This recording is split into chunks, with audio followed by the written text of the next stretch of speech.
All right, we're going to go ahead and call the Morgan County Board of Zoning Appeals meeting for July 25th, 2022 to order. We do have a quorum this evening with 4 members present. We are missing Mr. McGrath this evening. Mr. Rumbaugh, would you mind leading us all in the Pledge of Allegiance, please? Be happy to. I pledge allegiance to the flag of the United States of America and to the republic for which it stands, one nation, under God, united, with liberty and justice for all. Thank you, Mr. Rumbaugh. Copies of the minutes were sent out to everyone from our last meeting. Are there any changes, corrections, additions, or deletions to the minutes? Having read the minutes, I would move that they approved as sent. I have a motion to approve the minutes as sent. Do I have a second? I do, thank you. All in favor, please raise your right hand, say aye. Aye. The minutes are approved. We have a copy of the agenda in front of us this evening that was sent out to us in advance. Are there any changes to the agenda for the evening? If not, I'll open for a motion to approve the agenda.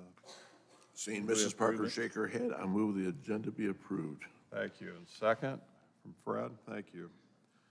All in favor, please raise your right hand and say aye. Aye. Aye. The agenda is approved.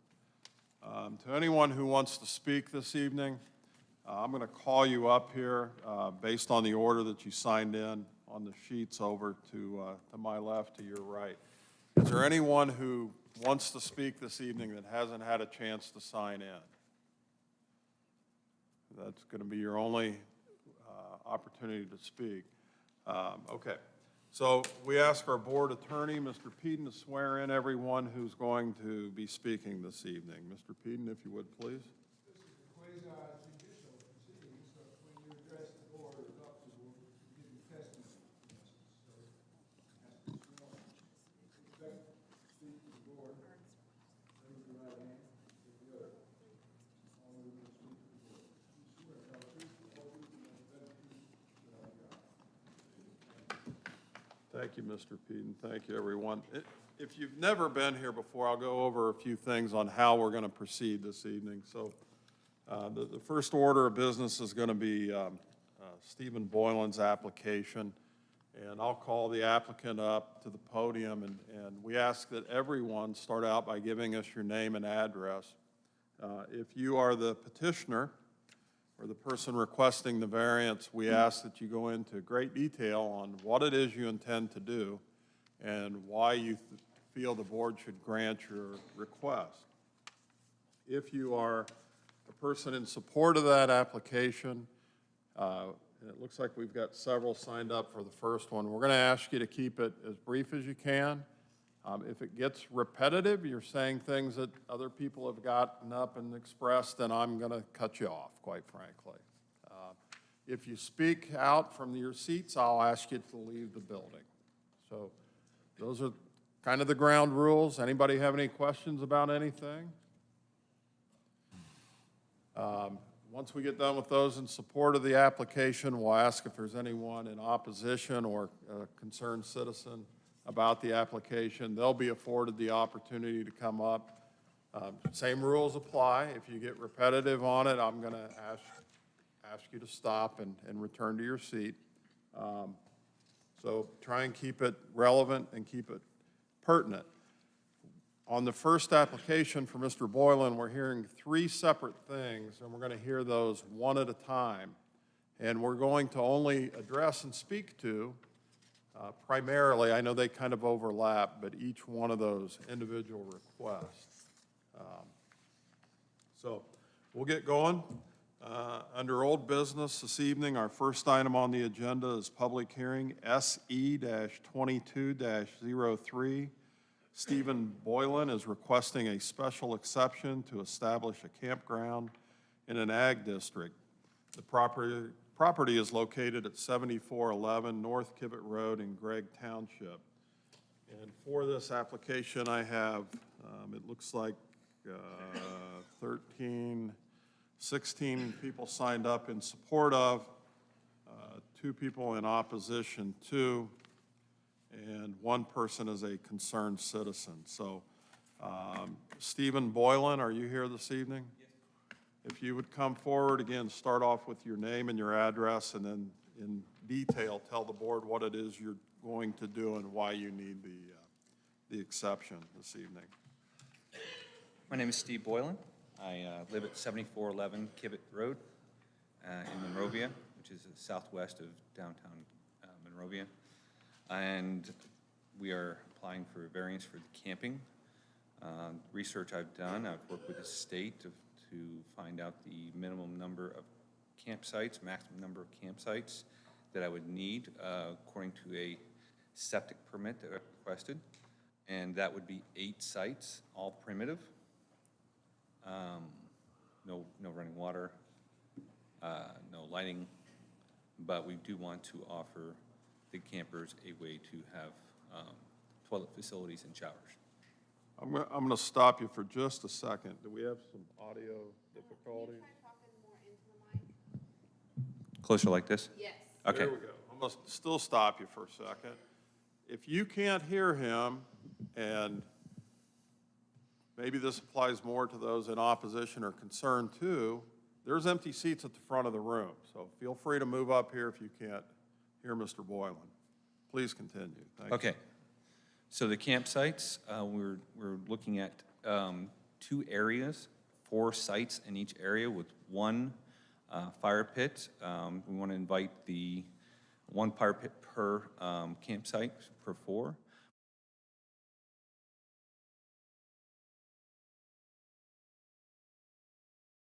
Is anything else that they would need, information on the property itself and how to get to people if they had issues. We also, with this building, potentially we want light to not only offer the bathrooms, but also first aid kits, IEDs, defibrillator kits, and anything else that may be needed for a camper in emergency weather.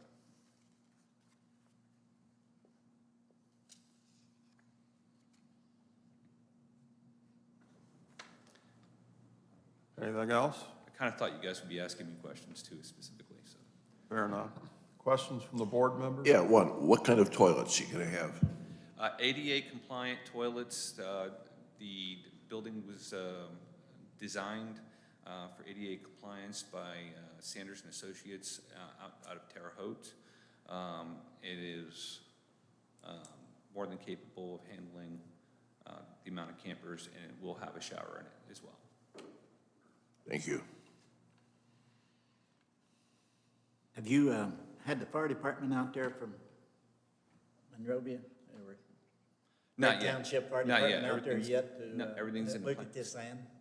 The only time anybody's been out there is for emergency medical, and that was because I had a tree fall on me and broke my shoulder. So, and they didn't have any problem. We added a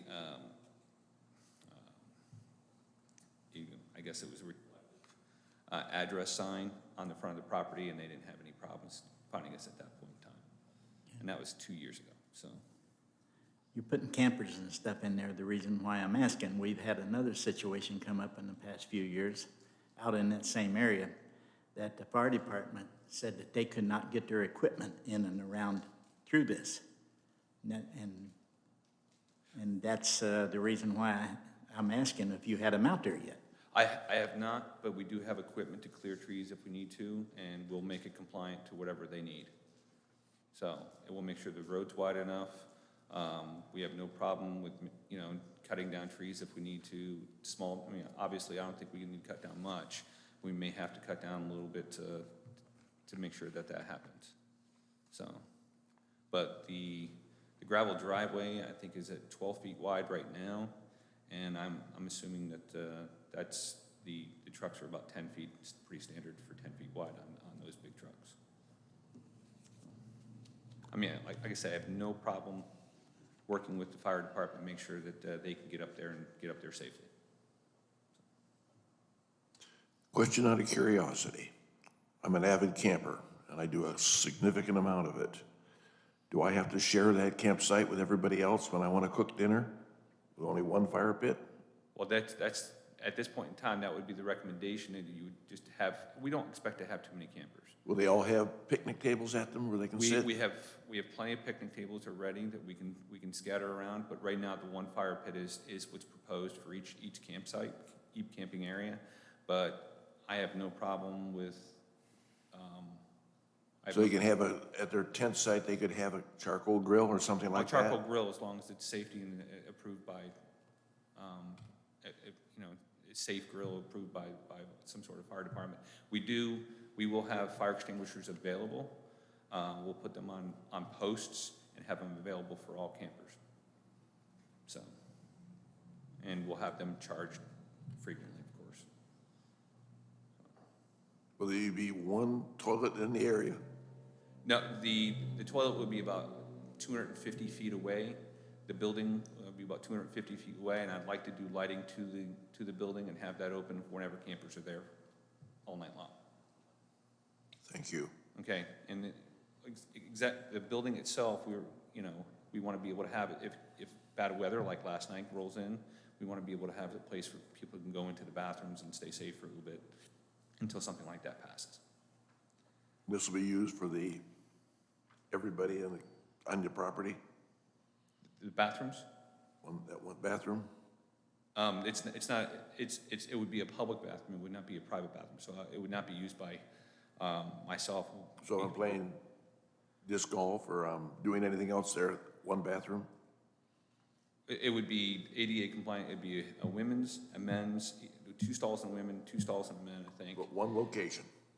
in one location, yes. Thank you. That's for the campers and as well as all the activities that you plan to have there? The activities, yes, yeah. We looked at it from the aspect of, I know we're getting into, the event side of things, but we're looking at having up to 100 people a day with a maximum of 144, 100 people a day for the event itself. 144 is the maximum people we can ever have on the disc golf courses at one time. It won't have any more than that. It won't provide any more than that. So.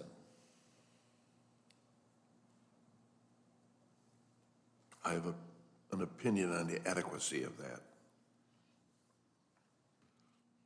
We just went with what was recommended by the architect with the standards that we were telling them. I also run a campground, and I know that I have an opinion on it. I have no other questions. Sir, we're looking at limiting it to just 8 individual primitive campsites. So, I don't expect more than 30 or 40 people, okay? With those 8 campsites, 2 people, maybe 4 people per tent, families, that kind of stuff. So we're not looking at doing something massive and big. We're looking at trying to keep it small.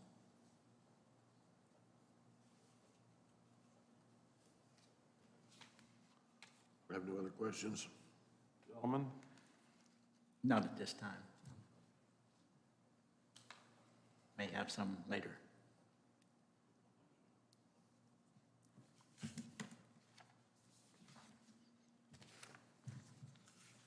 Thank you.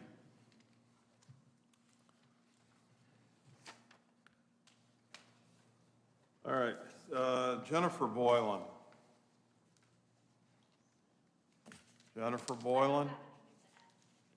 Thank you. Mark, is it Porter? Yes, thank you. Nikki, is it King? Thank you. Dallas Honeycutt?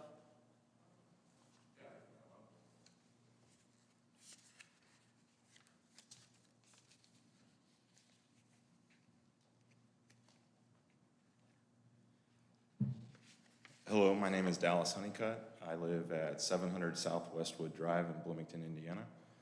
I met Steve Boylan approximately 1 year ago after finding the sport of disc golf and instantly fell in love with the property that he has out there and what he is doing to shape a way for a new look on sports and mental health, because that's exactly what he's doing out there. I myself am a single father of a 6-year-old boy, also an avid camper. Steve and his wife have an amazing piece of land out there. And for the last year, he's talked about having, friends and family come out and stay and camp.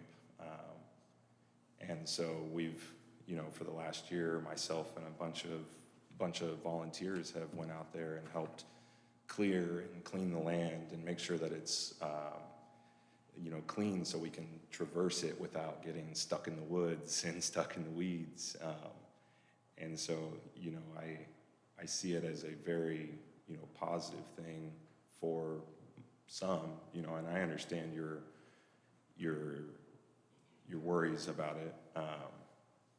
But I do believe that Steve has a strong group of men and women behind him that is willing to do whatever it would take to put it in compliance and put your worries aside if that is the case.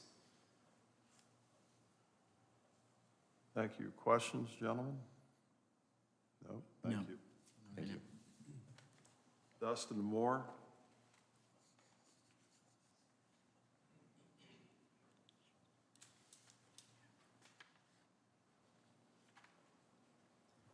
Thanks, gentlemen, for the opportunity to be here tonight. Appreciate what you guys do. I just wanted to speak to the idea of other events taking up maybe room for the utilities or whatever's on the property. Been playing disc golf for over 19 years and have been a part of many tournaments, and I've ran multiple tournaments. And typically we run them at parks departments and things like that, and their requirement is typically to only just have one porta potty at the event. The facilities that Steve is proposing would be more than adequate for any event that he would put on. Also, there wouldn't be much overlap between the need for the campers for the facilities and for the players themselves, as the players would be there during the day and would conclude even before nightfall. The campers would typically have it all to themselves at night. So I personally don't see any overlap between those two things. And in my camping experience, having more than one toilet in general has been sufficient as a dad with 4 boys and a wife who won't camp anywhere without a shower and a toilet. So, anyways, I will say that Steve in general does a great job with what he does. He doesn't halfway do anything. So I feel the campsite and the facilities would be more than adequate for what he's proposing. Thanks. Thank you. Gentlemen, questions? No. Trevor Eads? Thank you. Troy Eads? Jeff Fox? Pamela Hines? Christina Fox? Ronald Hines?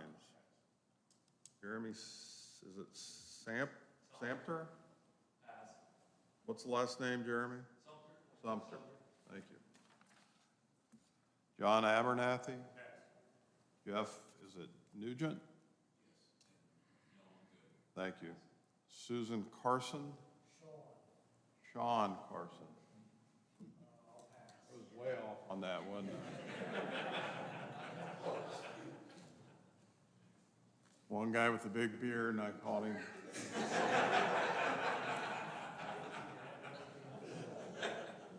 All right, quick question for you. For those of you who signed up in support of the petition, if you live within a mile of this, raise your hand. If you live within a half mile, keep your hand up. All right, thank you very much. Persons in opposition to the petition, I have first signed up, Jane, is it Crone? Thank you. Come on up.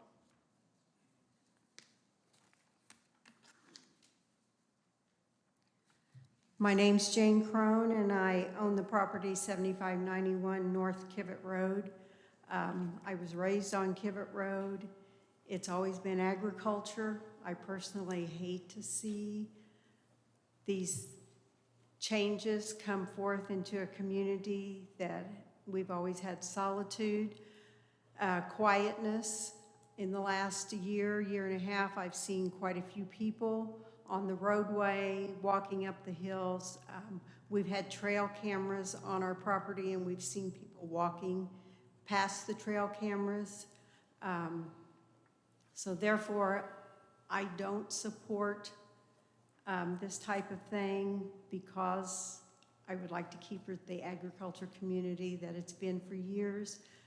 If it would be passed, I would like to see a woven wire fence with 2 rows of barbed wire across the entire north side of his property to prevent people from transferring over into the neighbor's property. Thank you. Hang on just a second. Questions, gentlemen? You say, how long have you lived out there? I was raised on Kivett Road. Okay. And how close do you live to the property? I don't live on the property. I own that property.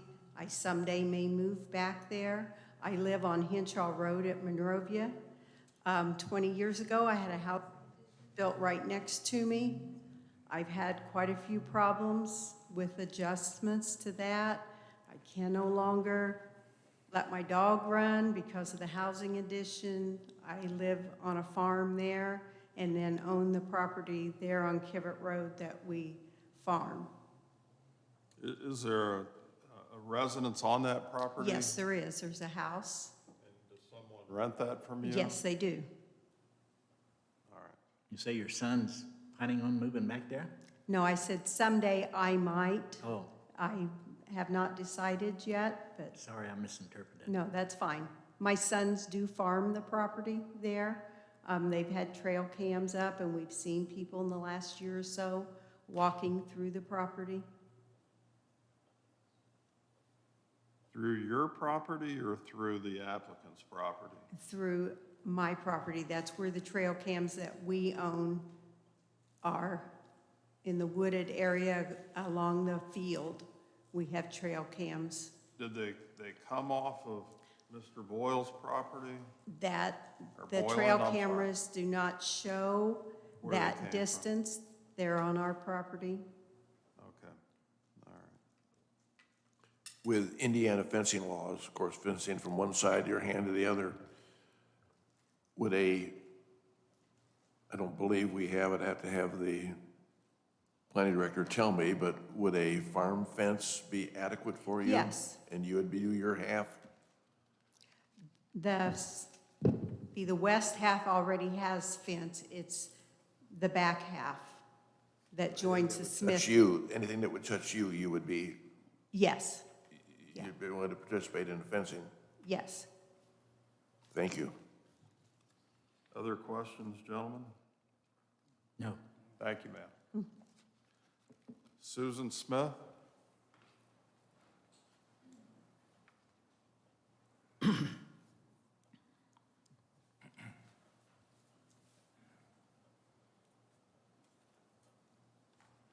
Hi, good evening. My name is Susan Smith, and I live at 7581 North Kivett Road, which is right next door.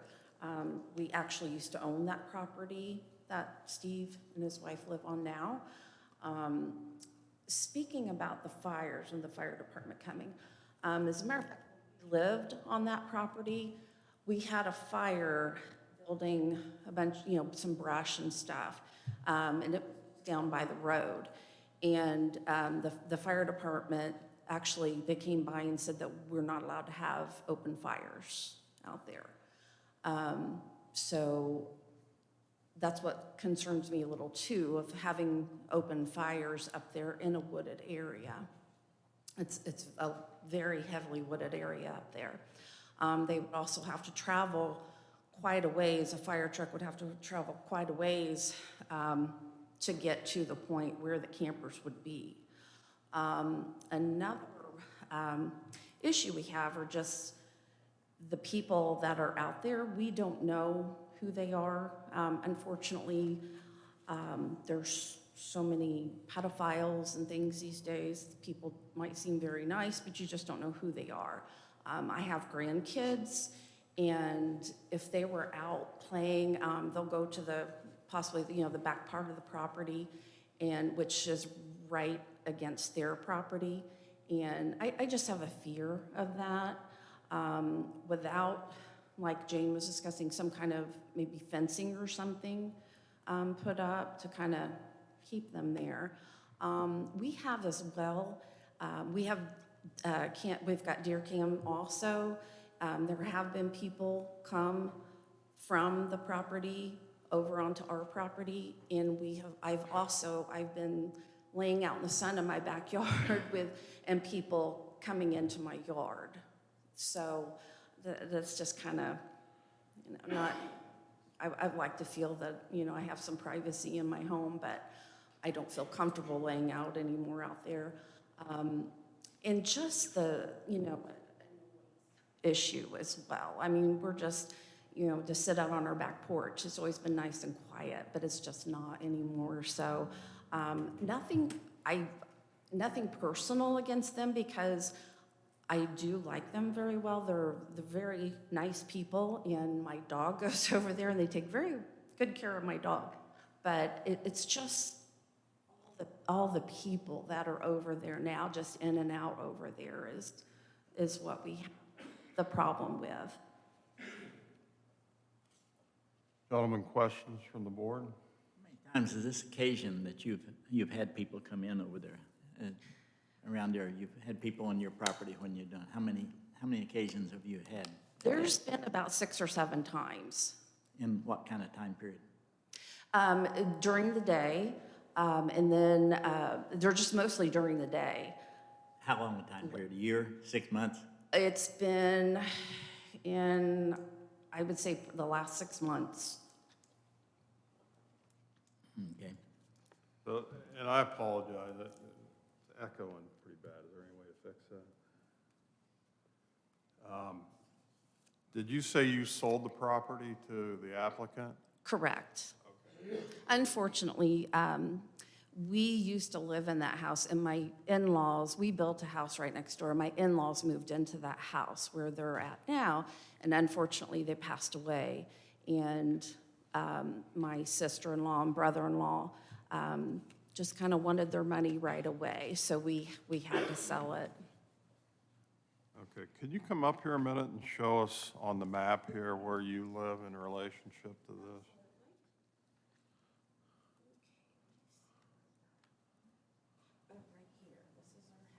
Okay, all right, thank you very much. You guys see that? That's all right. I circled it, but I don't know if it comes up very This house good. right there. That's close enough. Thank you. Anything, gentlemen? No, I have nothing. Thank No, you I very haven't, much. Thank you. Carol Porter?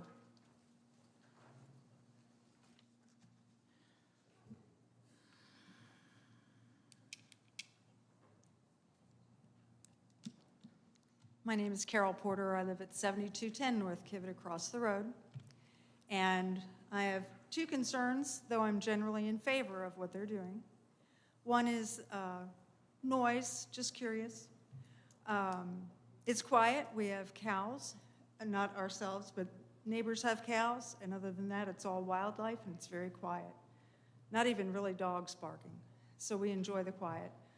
I doubt we'll really be hearing anything much, because so far we haven't, and I don't think there'll be much difference, but I am concerned about what kind of noise level is acceptable or whatever. Second to that, as far as fires go, sounds like he has preparations for that, so those would be my 2 concerns. Thank you. Gentlemen, questions? No. No. You say you live right across the road? Is that on McClure Road or? On Kivett? Not signed up to speak, you don't speak. Ma'am, can you come back up here for a minute? Can you show me if your house is on this diagram that we have here, this aerial map? I live right here. Right here? You got the big pond there, it looks like, behind you? Okay. You see that, Fred? Yeah. Okay, Gordon? Cattle over here. Okay, I'm just asking you this, otherwise I might have to have you go back to the podium. All right? But if you want to tell us more, you're welcome to go back to the podium. All right, thank you very much. Thank you. All right, that's everyone that I've had signed up, we've called upon this evening. So I'm going to allow the applicant to come back up and address any concerns that he's heard if he cares to do so.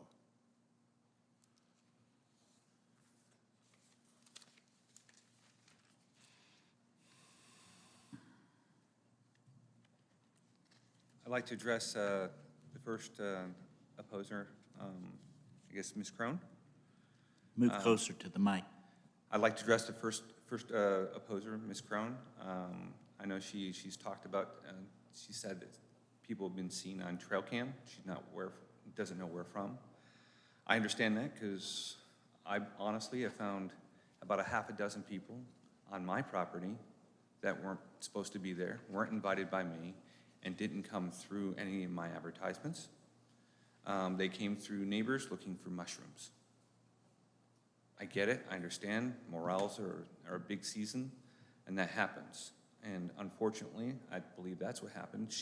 Her property doesn't touch our property in any way, and so there's no reason for anybody in our community to be anywhere near that. As far as Mrs. Smith, Mr. Smith came to me about 8 months ago and said, hey, there's some people coming down to the swamp area, and I'm concerned for their safety. And I said, okay. So we put out some signs, said, danger, don't go in there, and I have not seen a single person in there since. Mr. and Mr. Smith have been very kind to us. Again, their dog comes over. Dog's so used to being there from before we bought the property 3 years ago, and she's become one of our family members as well, so we understand. We do not condone anybody walking through anybody else's property, and we would be willing to build a fence between our place and Mrs. Smith's property to make sure no one's entering there. So we could also redesign things a little bit so that if people are, so, you know, as far as the disc golf stuff, so if people lose their discs in that direction, it's impossible, they won't even be thrown that way. So we can do things to make sure that that doesn't happen. And we're willing to. We just want to be able to have the opportunity. Mrs. Smith didn't tell us that there's any other people in there. I do know that my dog got loose not too long ago, and one of our people that was helping me out one day went into their yard looking for my dog because we have Great Pyrenees and you just can't keep them penned. I try really hard, but sometimes they get out. They're super friendly, but they do get out and roam around a little bit. And I know I've been over there once chasing after the dogs, and then another gentleman has also been over there. So I think that may be part of what's happening here. Again, if it's anybody else, we don't condone it. We won't allow it, and we'll alter things so that can't even happen, including a fence. But as far as Ms. Crone goes, our property doesn't even come close to it. There's no common boundary. I have a question for you. Shoot. Under Indiana fencing law, it's a woven wire fence with a strand of barbed wire on top. And to force your neighbors to do it, you have to build yours first. Mr. Peden might correct me on this, but would you be willing to do your half of the fencing Absolutely. under Indiana fencing law? Under Indiana fencing law. Right now, the property is fenced to the north. The northeast, the east, and the south, there is fencing there. It's not good fencing, but between the Kivitz and I, there is no fencing other than a horse fence, an old horse fence. It's there, and we would be able to replace that with no issues. Like I say, it's very specific on what the Indiana fencing law is. Yes, we'll comply. And so you'd be willing to do that if it was Yes. put into the motion? Yes, absolutely. No further questions? Gentlemen? I have no question. Oh, I think, sorry, one more thing. I think someone mentioned something about the fires, the campfires. I found in my history that when camping, people are very respectful of fires and understand the dangers of fires. And with us having fire extinguishers and that kind of a thing on site, I just don't see how a fire would be an issue. I mean, I know we've had multiple fires going there to get rid of debris, you know, tree leaves, that kind of thing. We've never had any issues. We only have our fires going when there's not a burn ban and it's safe.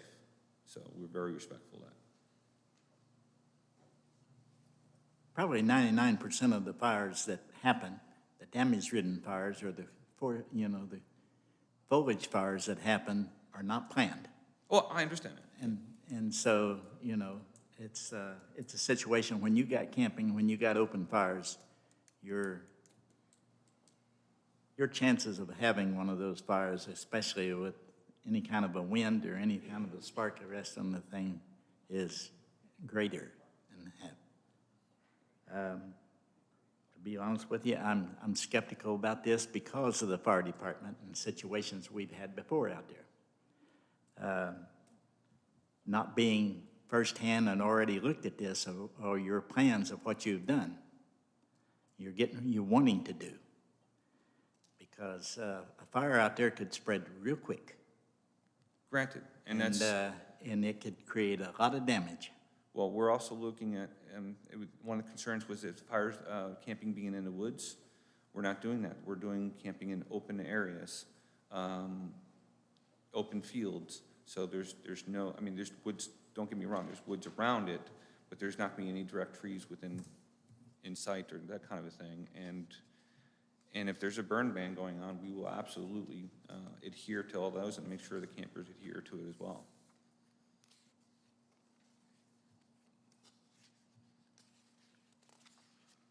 Gentlemen, other questions? I have none. About camping sites now, what kind of camping are you planning on putting? Are you want to allow RVs in there or tent only? Just primitive camping, just primitive tents. There's no water. there's no RVs or electricity. anything like that of any type or any nature? There's no what? No RVs of any type or any Absolutely not. nature? Absolutely not.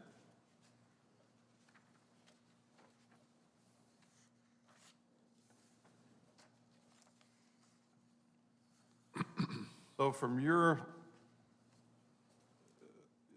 pavilion and restrooms, and I think I heard you say earlier that it's 250 feet from there to the campsites? Yes, And do you have water service to your restrooms? yes. Well, we don't have it yet. This is all proposed. How would that water service be provided? City water. Would it be feasible for you to install a hydrant within proximity of your two fire pits? So that if there were a fire, it could. You asked me they if I could can draw run a water line down to there? extinguish? I'm not done yet. Okay, I'm sorry.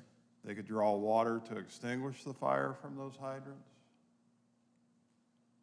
I don't see why we couldn't run a line from the building and have a shut-off for the wintertime to each area. If we're looking at a 1-inch line going approximately 250 feet, I don't see that could be an issue at all. That's something we would comply with. All right. And I'm sure the campers would like it as well, having fresh water right to their camping area. How big is the main on the water that comes out through there? How big is the line that you're going to pull access off of? It's the city water, so I don't know how much pressure it is, but we're looking at a 1-inch line and then putting a 300-gallon tank underneath the building to help with water pressure because it's got to go up a hill quite a bit. So because it's an elevation of about 80 feet from where the line would connect, That line go down Kivett Road? yes, that line goes down Kivett Road. Is that line? Is that what you're talking about, a 1-inch line? I don't know if that's a 1-inch line, but I do know the connection from the one that's there already is a 3/4-inch line. We go to 1 inch and then we go back down to a 1/2 inch for the house.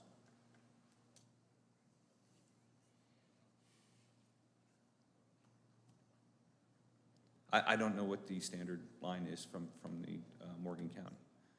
My guess is it's 1 inch or 3/4 like anything else.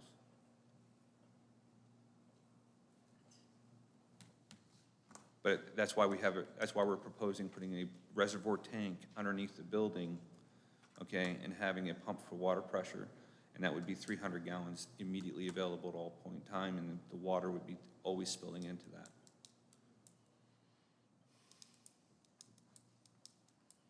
If you think it needs to be a 500-gallon tank, they're not that much more expensive, so I can do 500 gallon.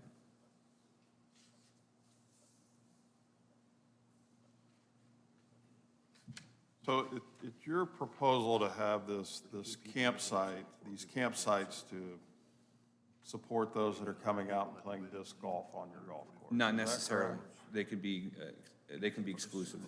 I'm sorry, what? Not necessarily, it can be exclusive.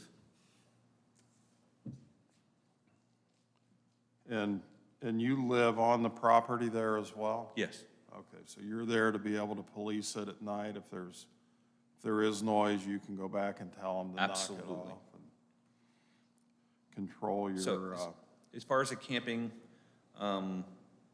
we have a waiver that we will make sure everybody signs and is compliant with. And if they're not, we'll just kick them off the property. I have no problem doing that. and even with the fences up, I think we've all had some experience with campgrounds in one way, shape, or another, and Yeah. putting fences up doesn't necessarily keep people in, right? We all, It's a strong I'm discouragement. sure we'd all agree with that. But on the other hand, I'm not interested in asking for an 8-foot fence and building a prison, you know, out there, anything like that. But I think you setting the tone is going to be very important with those who come there, and make sure they understand it's private property. Because if I was one of the neighbors, that would definitely be my concern, as we've heard here this evening as well.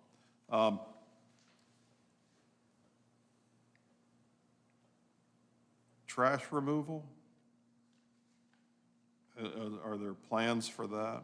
We have a 5-yard dumpster at this point in time. We can increase it anytime. They come once a week. One of the codes that we go by is you bring it in, you bring it out. And I regularly will pick up trash. I do have several, at this point in time, I have several cans out and available. And I have a gator which we go pick up whatever we need to. One dumpster One dumpster at this time. at each location? What? Like your disc golf, your other building, one 5-yard dumpster?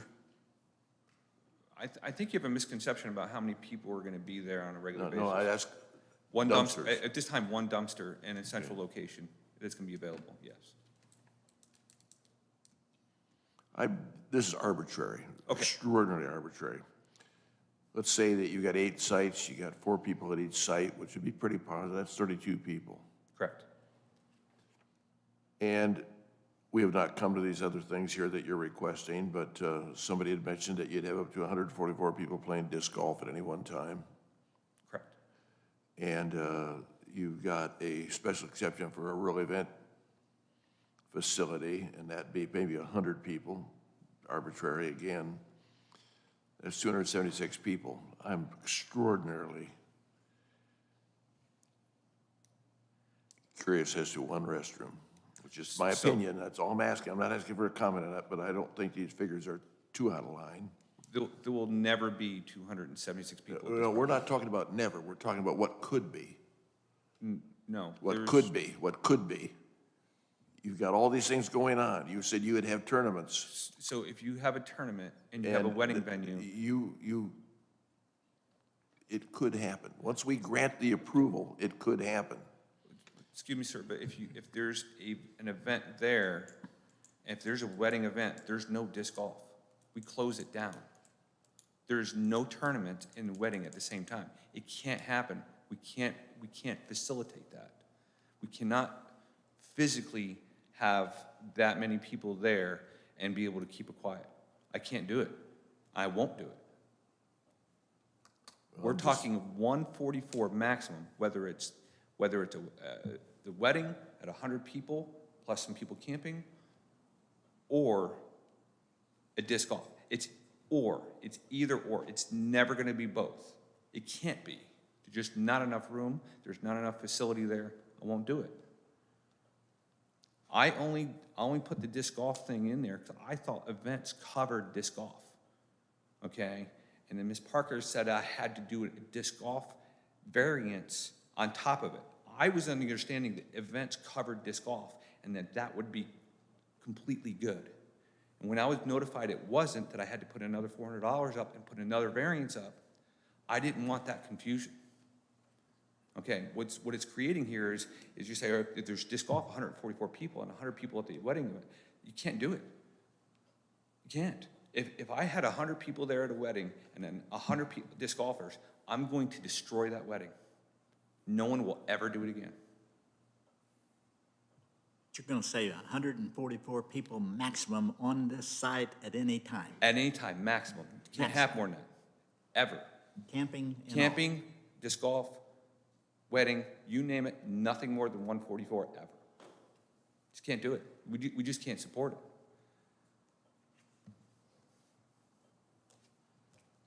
Gentlemen, any other questions? If that was put into a motion, would you live with it? Yes, sir. I like your discussion on the fence. I think should be a perimeter fence around that whole area. You want to bring that up during the discussion Yes, I will. phase? All right. Any other questions for the applicant? I have none. No? Thank you very much. All right, so at this point in the meeting, we've asked everyone who signed up to speak. We've given the applicant a chance to come back and address concerns. So we're closing off the portion where we'll be taking testimony unless one of the board members has a question for someone during our discussion phase of the meeting. This is an application for a special exception use, and in order for the board to grant this, we have to all, as a majority, agree that the applicant has met certain findings of facts. And the first one listed here states, proposed special exception use, describe the proposed use of the property, type of hours, hours of operations, access, necessary construction, employees, et cetera. And the applicant has written, we are looking to add 8 campsites available for camping. Primitive camping only with 1 central bath unit, architectural designs on the 50 by 28 building completed by Sanders and Associates, seasonal operations, March through October. Number 2, standards for evaluation. It makes a statement, the establishment, maintenance, or operation of the special exception will not be detrimental to or endanger the public health, safety, morals, and general welfare. The applicant has indicated that's a true statement and makes the comment that architectural designs by qualified architect, Sanders and Associates. Under 2.2, it states the special exception will not be injurious to the use and enjoyment of other property in the immediate vicinity of the for the purposes already permitted. The applicant indicates that's a true statement and states campsites are not within view of any property homes. Under 2.3, it states the establishment of the special exception will not impede or substantially alter the normal and orderly development and improvement of surrounding property for uses permitted in the district. The applicant indicates that's a true statement and states primitive camping will not interfere. Under 2.4, the statement is adequate utilities, access road, drainage, and other necessary facilities have been or are being provided. The applicant indicates that's a true statement and states gravel driveway already exists. Under 2.5, the statement is adequate measures have been or will be taken to provide ingress and egress so designated to minimize traffic congestion on the public roadways. The applicant indicates that's a true statement and states no congestion anticipated as only 8 campsites will be available. And lastly, under 2.6, the special exception will be located in a district where such use is permitted and all other requirements set forth in this UDO that are applicable to such use will be met. The applicant indicates that's a true statement. It says states under 10 campsites already not regulated by the state. For the staff reports, technical reports, the surveyor reviewed and made no comment. The health department states they have no objection to the proposed special exception. For staff's recommendation, they state, finding of fact number 2.1, ask if the establishment of the campground would be detrimental to or endanger the public health, general welfare of the community, and staff further states the establishment of the campground is not likely to be detrimental to the neighbors since it will only be for tent camping. Water access can be provided from a well, and portalets can be provided on site to address sanitation needs. The demand for tent camping without amenities is expected to be low. Finding of fact 2.2, ask if the campground would impact the neighbor's ability to use and enjoy their own property. And they further state the campground seems to be accessory to the disc golf activity more than a standalone facility. However, one does not preclude the other, so the impact of the campground should be evaluated on its own merits. If motorhome or RV camping were allowed, then the likelihood of impacting the neighbors goes up significantly. Findings of facts 2.3 ask if the existence of the campground would impede normal development of the surrounding properties. And they further state, compared to the traditional RV campgrounds, an eight-tent campground requires no significant major improvements. Keeping the commercial development and/or other improvements to a minimum keeps the impact on the property to a minimum, which helps maintain the rural character and appearance of the property. This would ensure that neighbors continue to feel they live in a comfortable residential setting and would have no issues selling their property for residential purposes.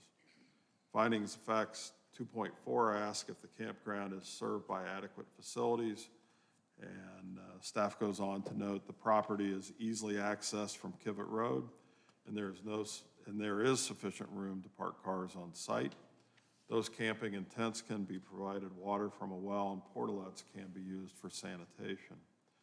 Finding of fact 2.5 asks if any improvements need to be made to the property entrance to accommodate the additional traffic generated by the campground. And again, staff goes on to note the volume and frequency of individuals expected to camp in a location without support facilities should limit the attractiveness of this location. And if the campers are primary users of the disc golf course, then little additional vehicular traffic is being generated if they are camping on site. And lastly, under finding of facts 2.6, they note, ask if the campground is located in a district where the special exception is permitted. And number 2, if all standards required by the UDO are being met. And they go on to note the campground use is permitted in an ag district with a special exception approval. There are specific standards required for campgrounds in the UDO that must be met, and the BZA has the discretion to require specific conditions or standards as part of any approval. Given these findings, staff would support the approval of the special exception for the campground with the following requirements. Number 1, only tent camping. Number 2, no motorhomes, RVs, fifth wheels, or similar camper-like vehicles parked or stored on the property. Number 3, no clubhouse or similar facility. Number 4, no parking lot. Number 5, no signage at the entrance larger than 4 square feet. Number 6, no fireworks, loud music, or other noisy activity that may be disruptive to neighbors. Number 7, complaints from neighbors would require the petitioner to return to the BZA to address issues that may arise from violating any of the above conditions or from any adverse impact that develops as a result of this approval. And they go on to note these requirements are intended to keep participation low and maintain the existing rural character of the area while still allowing the campground to operate without increasing disruption to the neighborhood. Gentlemen, open for discussion? It seems that if I'm camping and I have to walk 250 feet to throw away my trash, that's a little strange.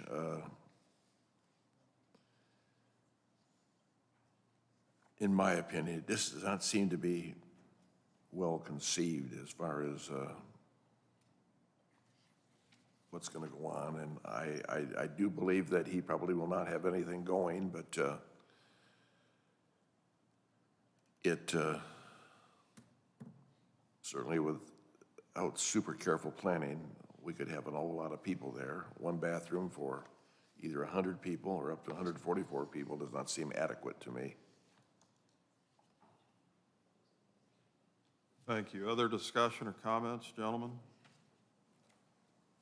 I agree with Bill on that trash. I don't think that one trash container is enough to supply 144 people, especially in the camping or into the wedding venue that they may have. Second thing, I've still got this in the back of my mind about the fire department and fire out there. When you're having open camping and small fires, I would want to see approval from a letter from approval before they started this from the fire department that they could handle this situation if something happened out there.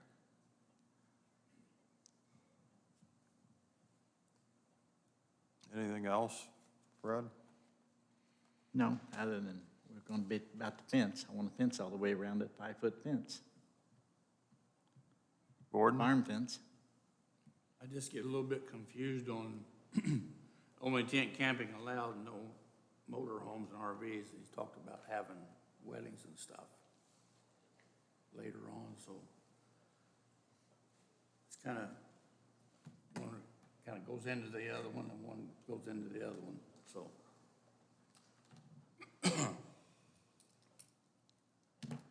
All right, and my thoughts are, as far as, I understand the neighbors' concerns, I do.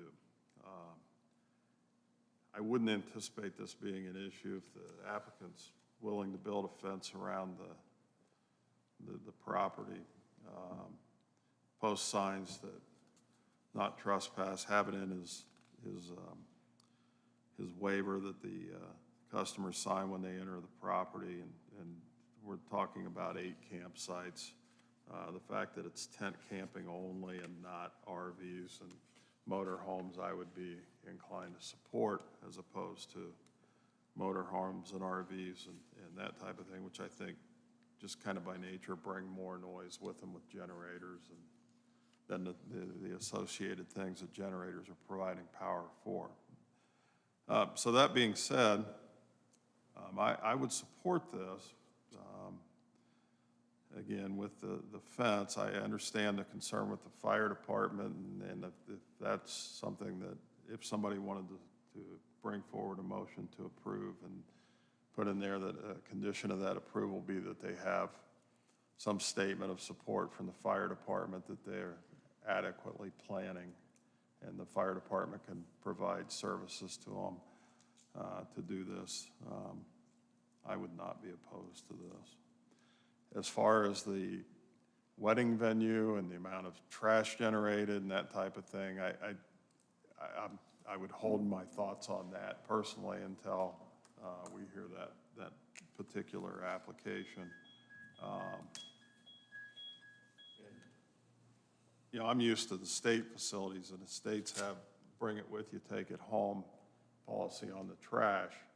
And I think that for the most part, they've been pretty successful with that. There's always going to be the person who decides they're going to throw their trash on the ground or something like that. And so it'd be up to the applicant to police his property. But, and I would think that since he lives there, if there were an issue with trash or inadequate bathroom facilities that are pressing people to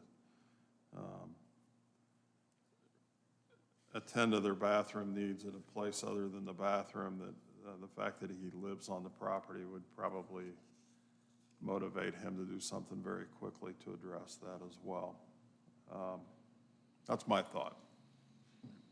I agree on this aspect of it too, as far as you bring it, you take it, and the trash end of it on Septon. But this is, you know, we're working in this under a special exception anyway, and there's gonna be situations. Granted, him living on that property, he is firsthand to get it under control. But you will, you can still have the exceptional person.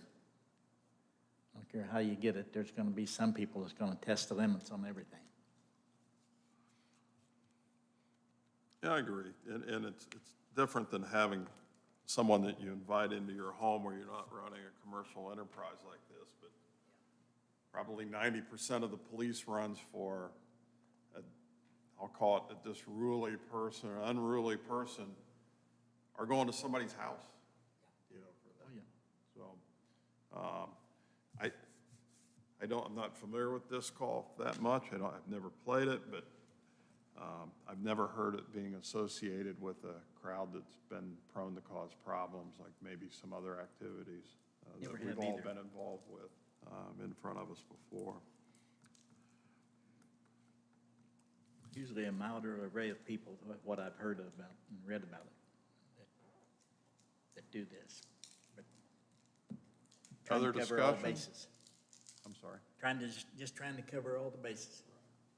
So again, I would think, my thought would be that include, if a motion is brought forward to approve this, we include the 7 items that staff has indicated on their report, as well as the addition of the fence for that. And included in that is that complaints from the neighbors will require the petitioner to return to the BZA. Yeah. And I would hope that he would be interested enough to maintain it on his own and not have to come see us again, if it is. I would hope so too. Any other discussion? Nope, open for a motion.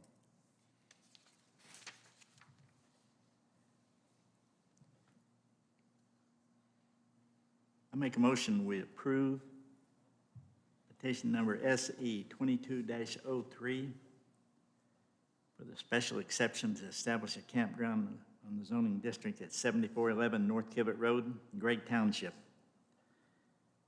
based on the finding of the facts of item 2.1, 2.2, 2.3, 2.4, 2.5, and 2.6, and also the staff report that was initiated with the exceptions following to be added to it.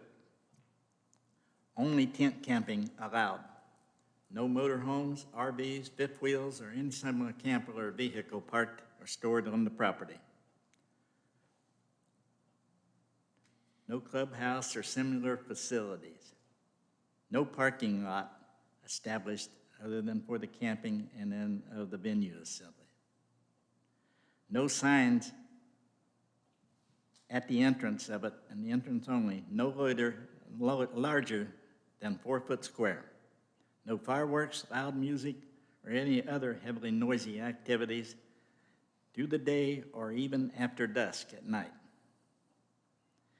Complainants from the neighbors will be required the petitioner to return to the Board of Zoning Appeals to address this issue that may arise from violating any of the above conditions and the adverse impact effect. Also on that, I want to add the situation to have a farm fence 5 foot around the full perimeter of the property that,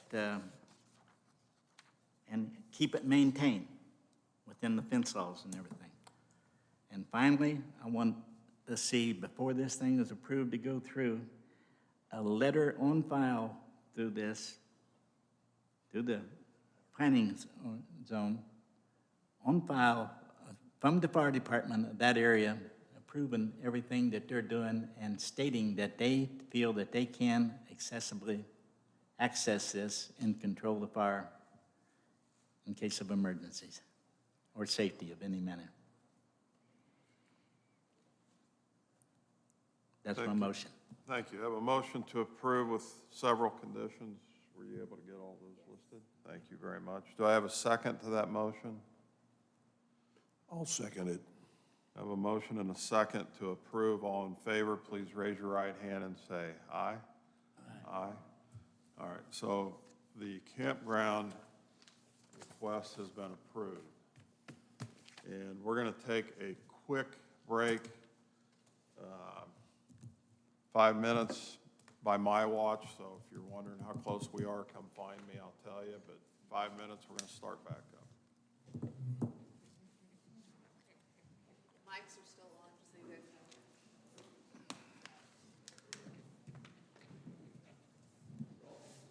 Thank you, Fred, that was good. I tried to cover details in it.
No, she moved. She moved. I got an empty building now with the trimming sign up on it. No, she moved just down the road, like 2 miles down the road to a bigger building. Yep, over 8,000 square feet. 1,600 more than what we were renting.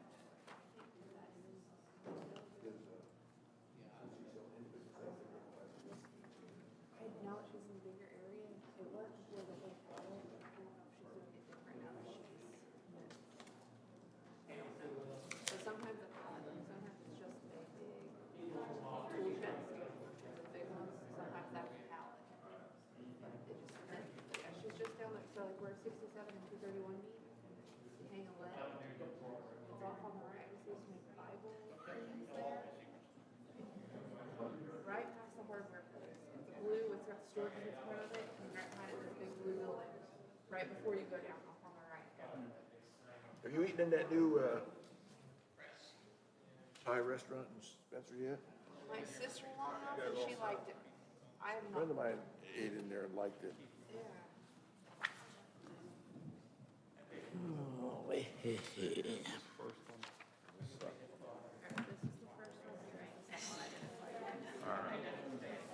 Super campsite. All right, folks, if you want to get your seats, if you care to, we'll get going here on the next item on the agenda.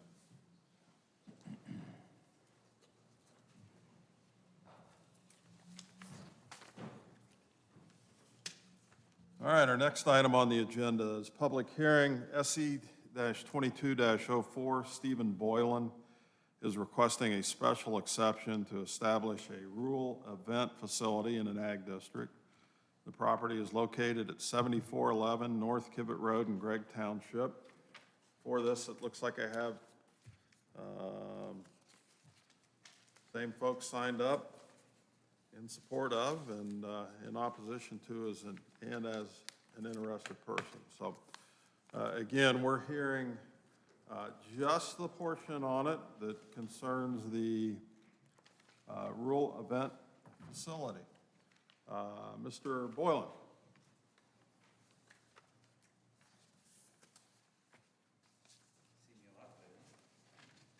I'm sorry? You see me a lot today.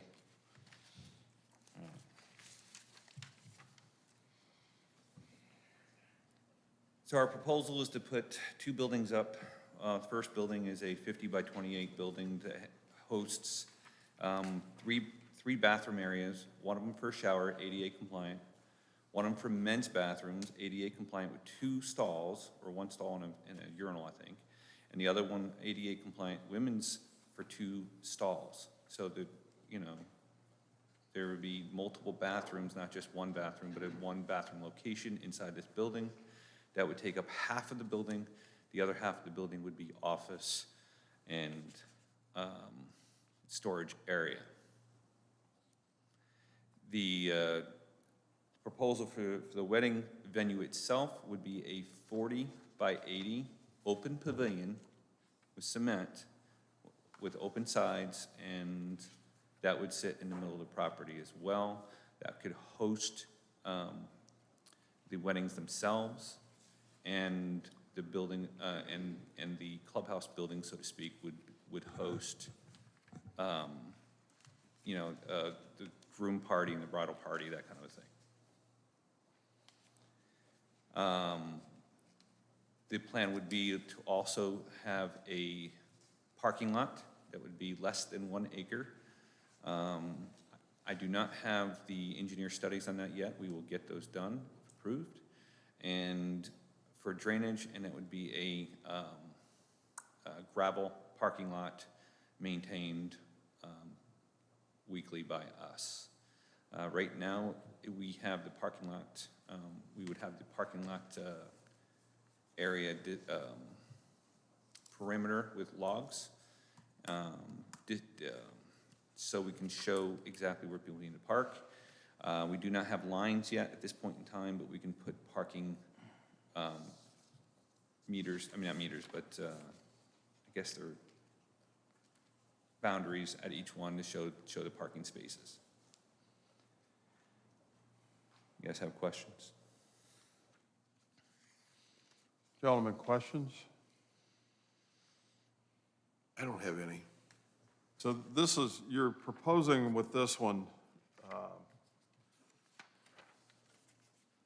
to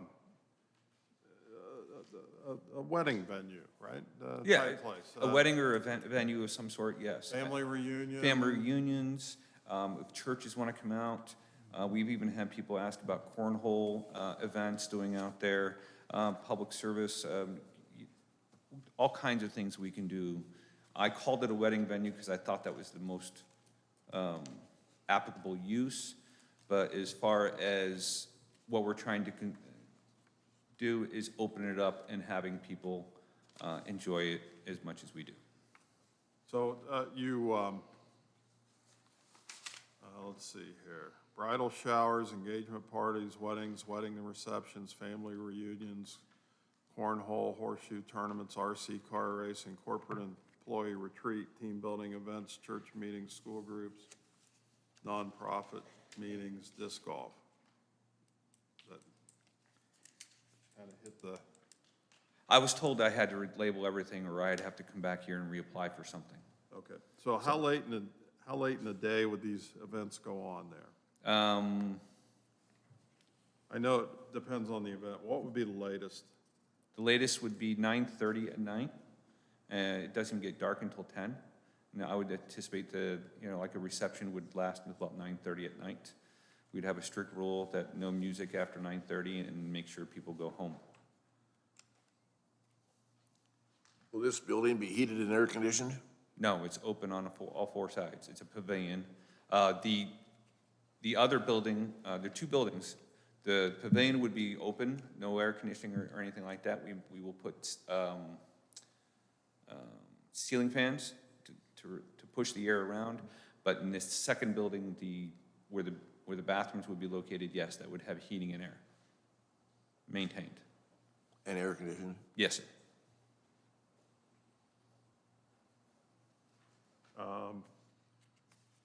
If I wanted to have a wedding reception there, would you allow me to get a temporary alcohol permit to have alcohol served at the?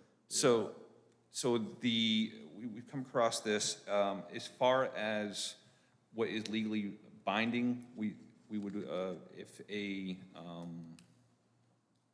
what do you call them, people that do it? Caterer would come in and they were to have a license, then they would have to take care of everything. They'd have to bring everything in and bring everything out, and they would have to have someone licensed for liquor if they're gonna do that. Okay.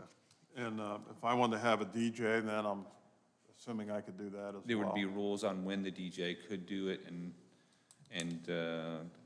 on the time limits, make sure that we're well within guidelines. I think the county ordinance is 11 p.m. We would make sure that everything would stop at 9:30 p.m., period. Gentlemen, questions?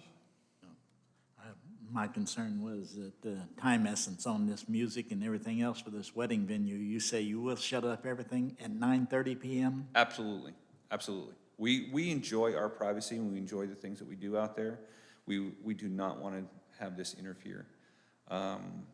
And in people's celebrations, it would all be in a contract that they would have to sign, the caterers would have to sign, whatever would be done. And I have options, I would have the ability to unplug everything because I would be providing the power, so.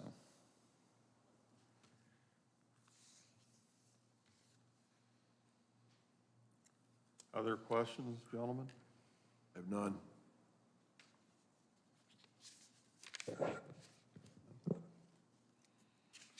Gordon, Fred? No, I have nothing. Thank you very much. Okay. All right, Jennifer Boylan? I have nothing to add. Thank you. Boy, I went through this last time. Mark, is it Mark? Thank you, Mark. Nikki King?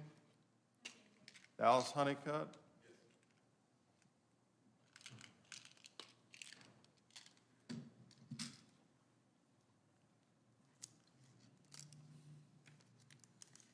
Hello, my name is Dallas Honeycutt again. Would you like my address again? Yeah.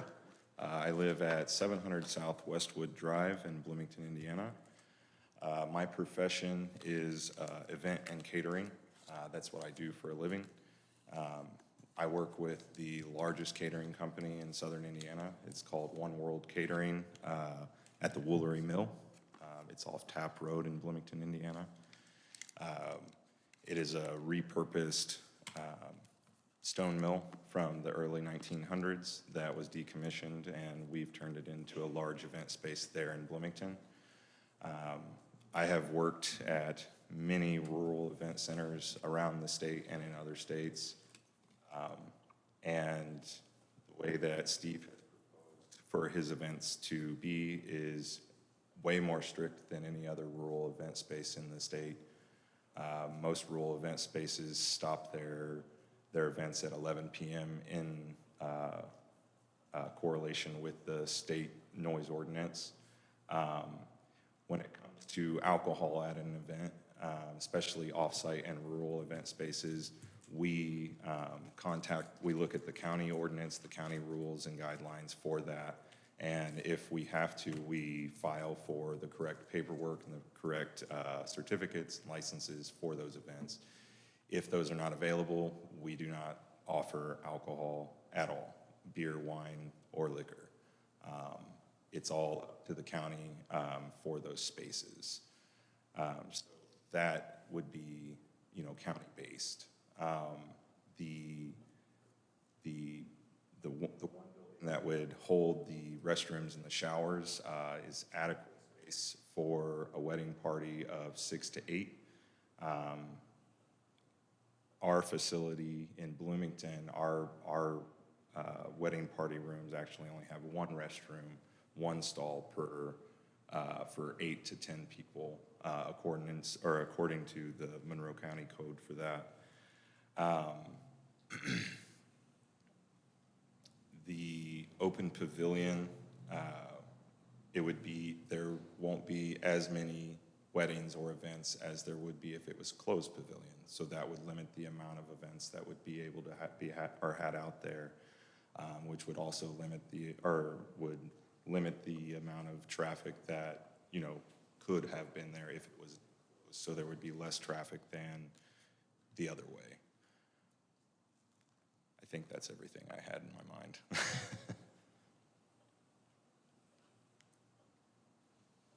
Questions, gentlemen? I have none. No, thank you. Thank you. Dustin Moore? Thank you. Trevor Eads? Jeff Fox? Pamela Hines? Christina Fox? Ronald Hines? Jeremy Stamper or Sumter? Thank you. John Abernathy? Jeff Nugent? Sean? Thank you. All right, now we have a couple people signed up in opposition and one is a concerned citizen. Jane Crone.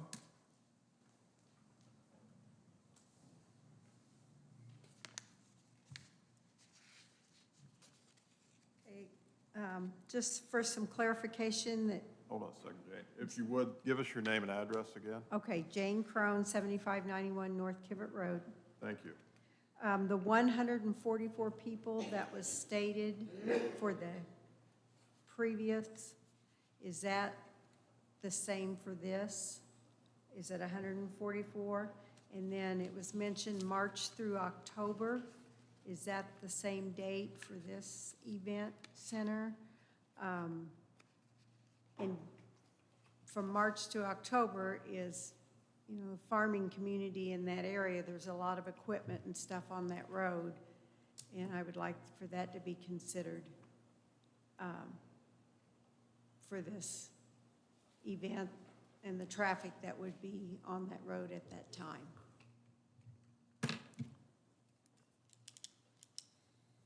Thank you. Anything else? No, that's, thank you. Thank you. Questions, gentlemen? No, thank you. I have none. Susan Smith.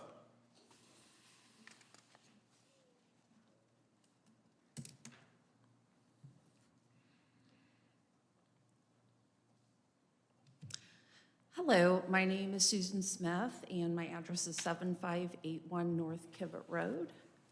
And my concerns being hearing that the venue would have open sides. We know with weddings, or there's music, or, you know, DJs, bands, whichever. And if it has open sides, I'm just concerned about the noise because, I mean, we worked hard all our lives too. We've lived out there for 29 years. And I mean, right next door, we built a $250,000 home. And that just tells me right there that if this is approved, we wouldn't be able to and sit out on our back porch and enjoy the quietness and as we have done so. Also, just all the strangers, that's a problem with me. There's just so many people from wherever. I mean, this was such a safe community, and I feel that it would change a lot. You know, we went from, you know, not having to lock our doors to, you know, it's changed now. So there was, I mean, this was another incident, but there was a farm just directly down the street that they wanted a wedding venue there, and nobody wanted it because of the loud music. They wanted, weddings and concerts and all that. That's the concern of, the noise level. And also here with weddings comes alcohol and drunk people. And it's concerning about the roads. There's a lot of sharp turns on this road. It's just very dangerous. There's just the amount of traffic coming out of there. And as Jane said too, it's full of tractors. I mean, there's hardly a time that you drive down the road that you don't have to pull off to let a tractor by. So, but my main concern is just the noise level and not being able to just enjoy my house on my back porch and sit outside anymore. Thank you.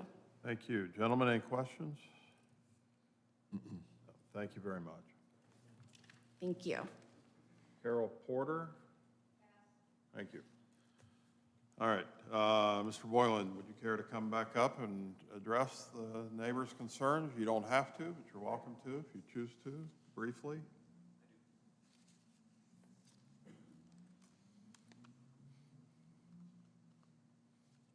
So one of the concerns is traffic. And as I explained, being open from basically March through October, and there's a reason why we chose October. We want to close things down, we want to shut things down. Hunting season is in November, and we don't want people on the property for safety reasons. As far as traffic goes, if we have 10 disc golf events and 10 weddings a year at 100 people per, that's 2,000 people total. If you look at 2,000 people and each one of them drove themselves, you're looking at on average car basis of six, less than 6 per day, on average. I've traveled those roads. I travel those roads every day, and about once every 2 weeks, I will encounter a tractor on the road. You have to be respectful of them. They're bigger. They get their job done. That's all great. But we do understand that the tractors, and this is a rural community.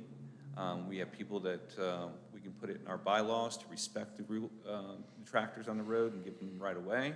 I have no issue with that when we're dealing with our events. As far as Loveland Farms, Ms. Smith brought up Loveland Farms and Stables.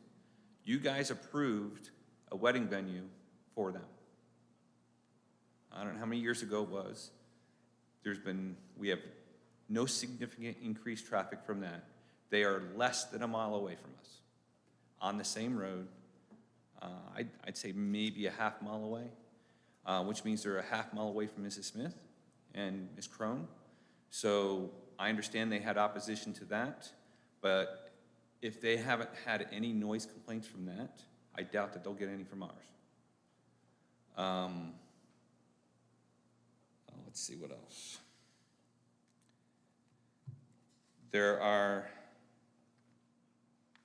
I've already explained that I've agreed to a fence, so I don't think that's going to be an issue.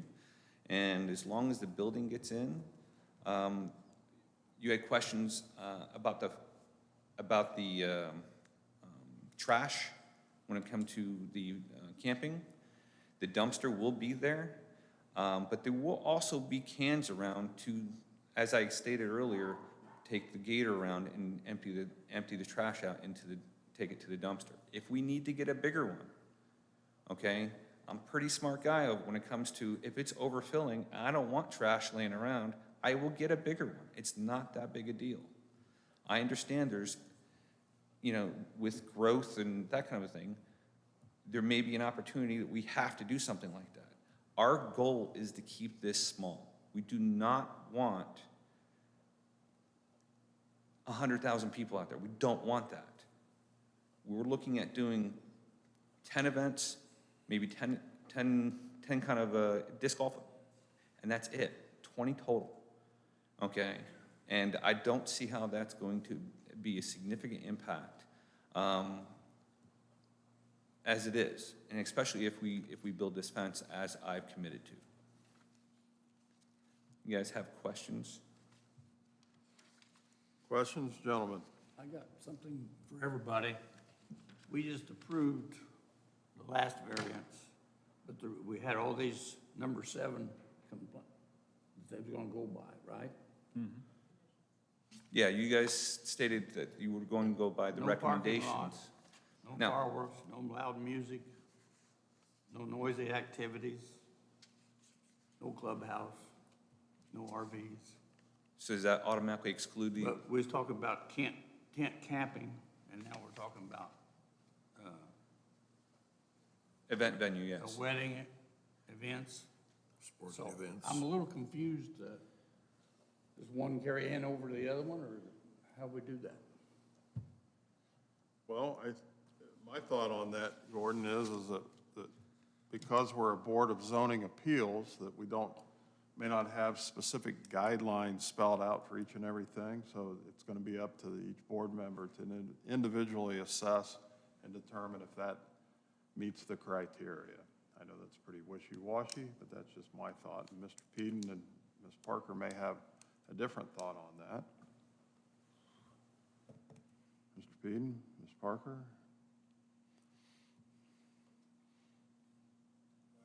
Three separate requests. Campground.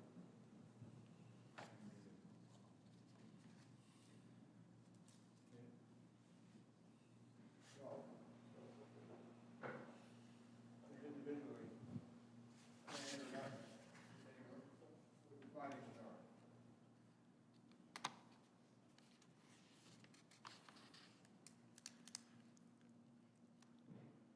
I'm still confused. I don't know the true answer. All right. Honestly, The sir, parking lot that you're gonna have there is gonna be specifically for this wedding venue facility? it'll be for whatever event we have out there, whether it's a disc golf event or a wedding venue or it'll be an open parking lot that anybody can go to. We will not have multiple events going on at the same time. We just can't do it. We don't have the property for that. We want to keep it small, as I explained last time. Now, if the camping is allowed, which you guys have said it's open, everything changes, because now a request was stated that I should bring water to the areas where they're doing camping for fire purposes, okay? And that was discussed, and now that can't happen if the building isn't there. So, because I can't run it 1,600 feet and have enough water there, okay, if I don't have electricity. I can't justify bringing electricity, to an area where I don't have some sort of venue. So unfortunately, I do think everything is tied together, okay? And if you dismiss the opportunity to have a clubhouse / buildings where we can have bathrooms, that's going to majorly affect camping. It's going to majorly affect a wedding venue, because I understand you guys want to limit traffic, okay? We're not talking 500 people. Loveland Farms can do 1,000 people, and that was approved, and that's less than a mile away. And we're talking 144 people for 2 buildings that I'm willing to use my retirement money to pay for. I'm passionate about this, okay? And I think it really needs to be done. I respect my neighbors, and I will do everything I can, okay, to make sure that they have a comfortable enjoyment out there. And if we do have issues, I will address it. I'm that guy. I will take care of it. So, yes, to answer your question, it is confusing because the clubhouse is vital in this whole thing, whether it's camping, events, or the disc golf. We have to have a way to be able to house people and keep them safe. And that's my way. Because without a clubhouse, you take the camping, and then where do those people go if their inclement weather come in right away? Now they're gonna go underneath the tree. It's even worse. So I respect the fact that you guys are looking at the recommendations from Ms. Parker and the committee, I mean, not the committee, but Ms. Parker, but it doesn't make sense. I respect that. So what can I do? What can I show you guys that this is an important factor, getting this done? Any other questions from the board? I have none. No. Thank you. Thank you. All right, we've heard testimony from those who spoke or who signed up to speak. We close that portion of our meeting. And again, on this application,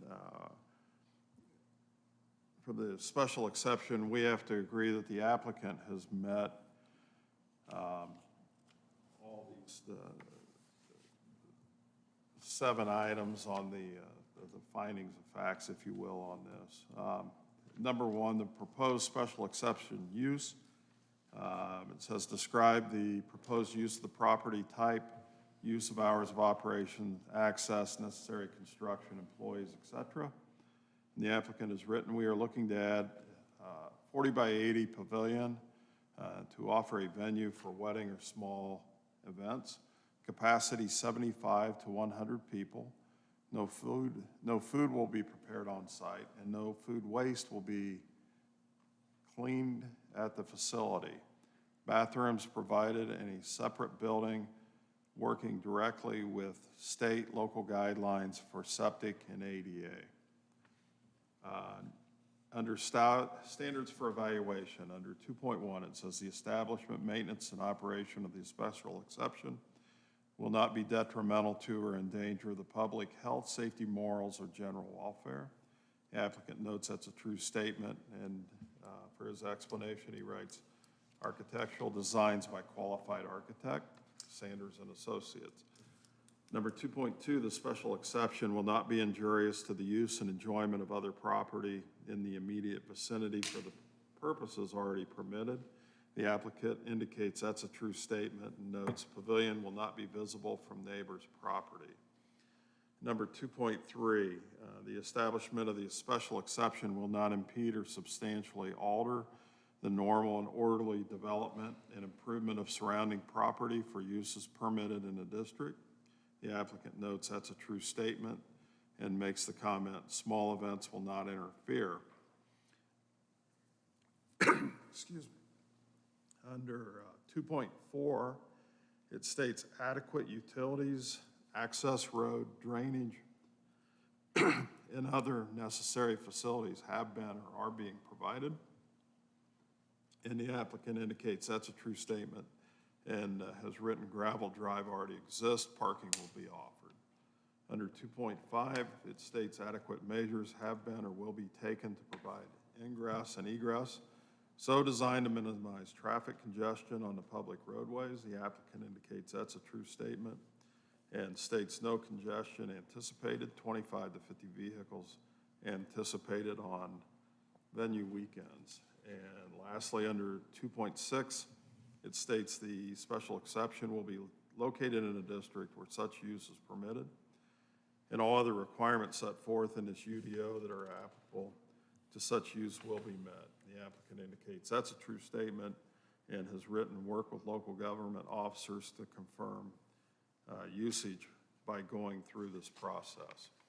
And the staff report is attached. You each have a copy of that, so you're on your own to read that. We'll make a note that staff at their conclusion notes, given their findings, or these findings, staff does not support approval of the special exception for the permanent rural event venue. Instead, staff recommends the petitioner seeks individual special exceptions for each proposed wedding or similar event they wish to host on the property. For the technical reports, the surveyor has reviewed and makes no comment. The health department states they have no objections to the proposed special exception. So at this point, we're open for discussion, gentlemen.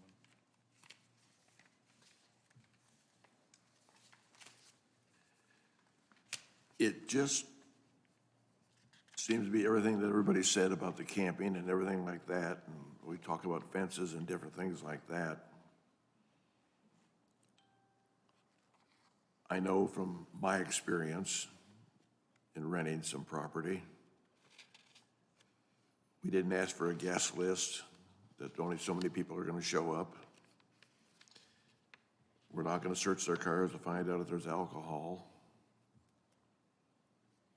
It makes me think that this is not a ideal situation for this neighborhood.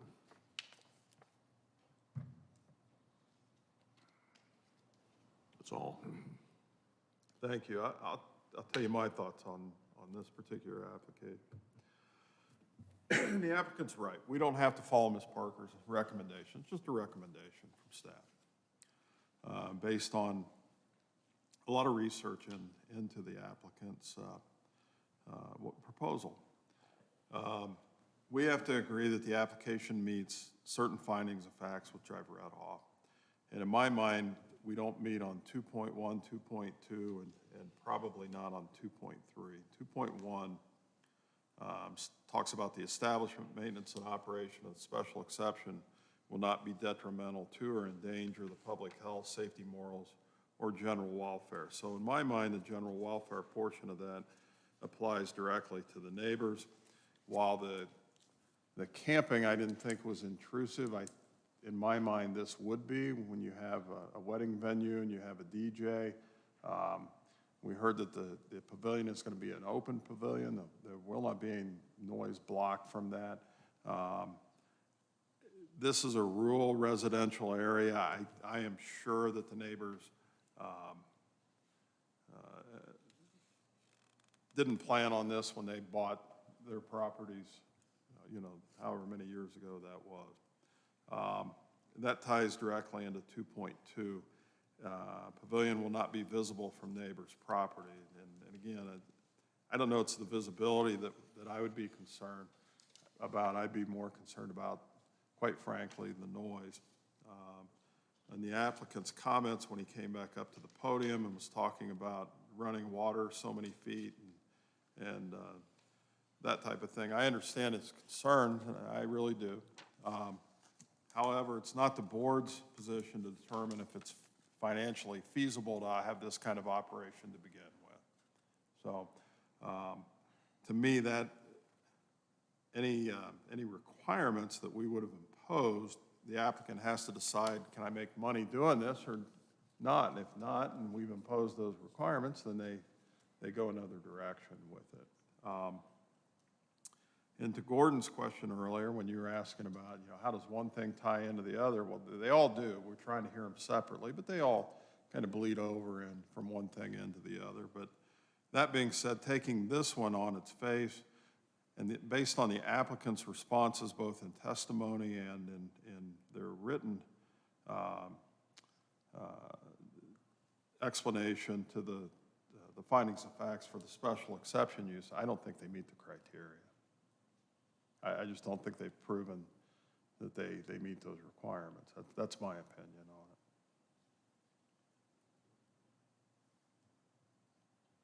I don't think they do either, based on a permanent structure there. I think there could be a special exception come up for individual events that they have. They can come and propose what they're planning on doing. We can set regulations, rules and stuff up that apply to a certain type A event that may happen on an individual basis. But I don't think, I think we open the doors up to too much when we're opening it up on a permanent structure there for a permanent event center.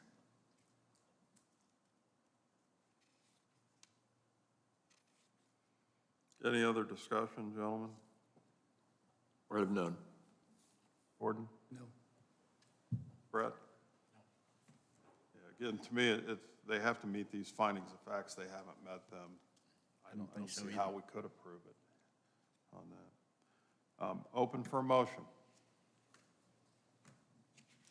Go ahead, Bill.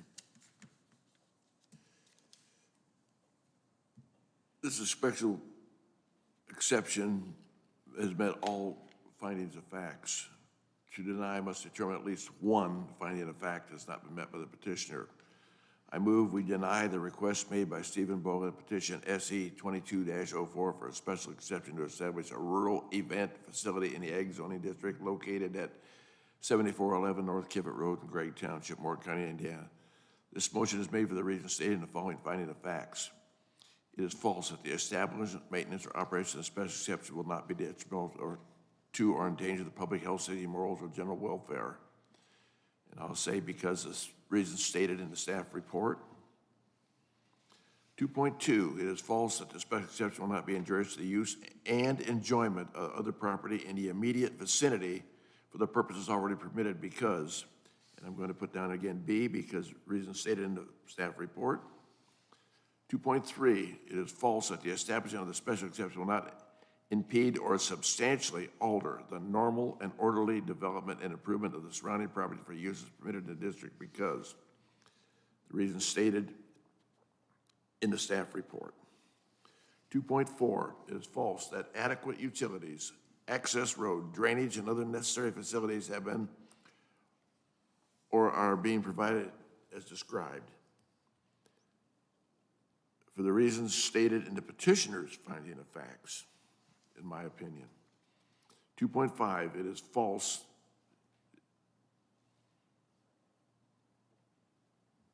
It is false that the adequate measures have been or will be taken to provide ingress and egress designed to minimize traffic congestion or public roadways because the following reason: you cannot control alcohol in a facility like this.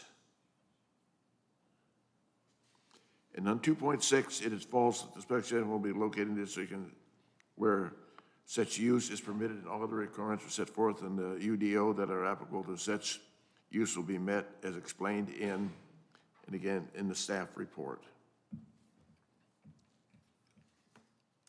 So I have a motion to deny. Do I have a second to that motion? Second. All in favor of denial, please raise your right hand, say aye. Aye. That request is denied.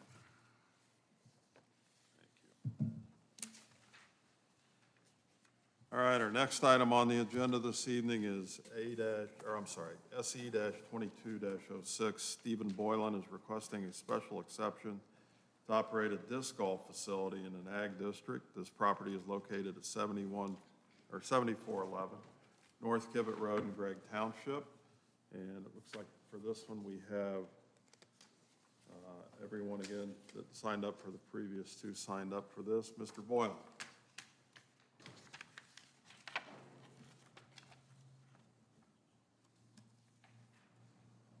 Okay, Steve Boylan, 7411 Kivett Road. I'm in Rovia.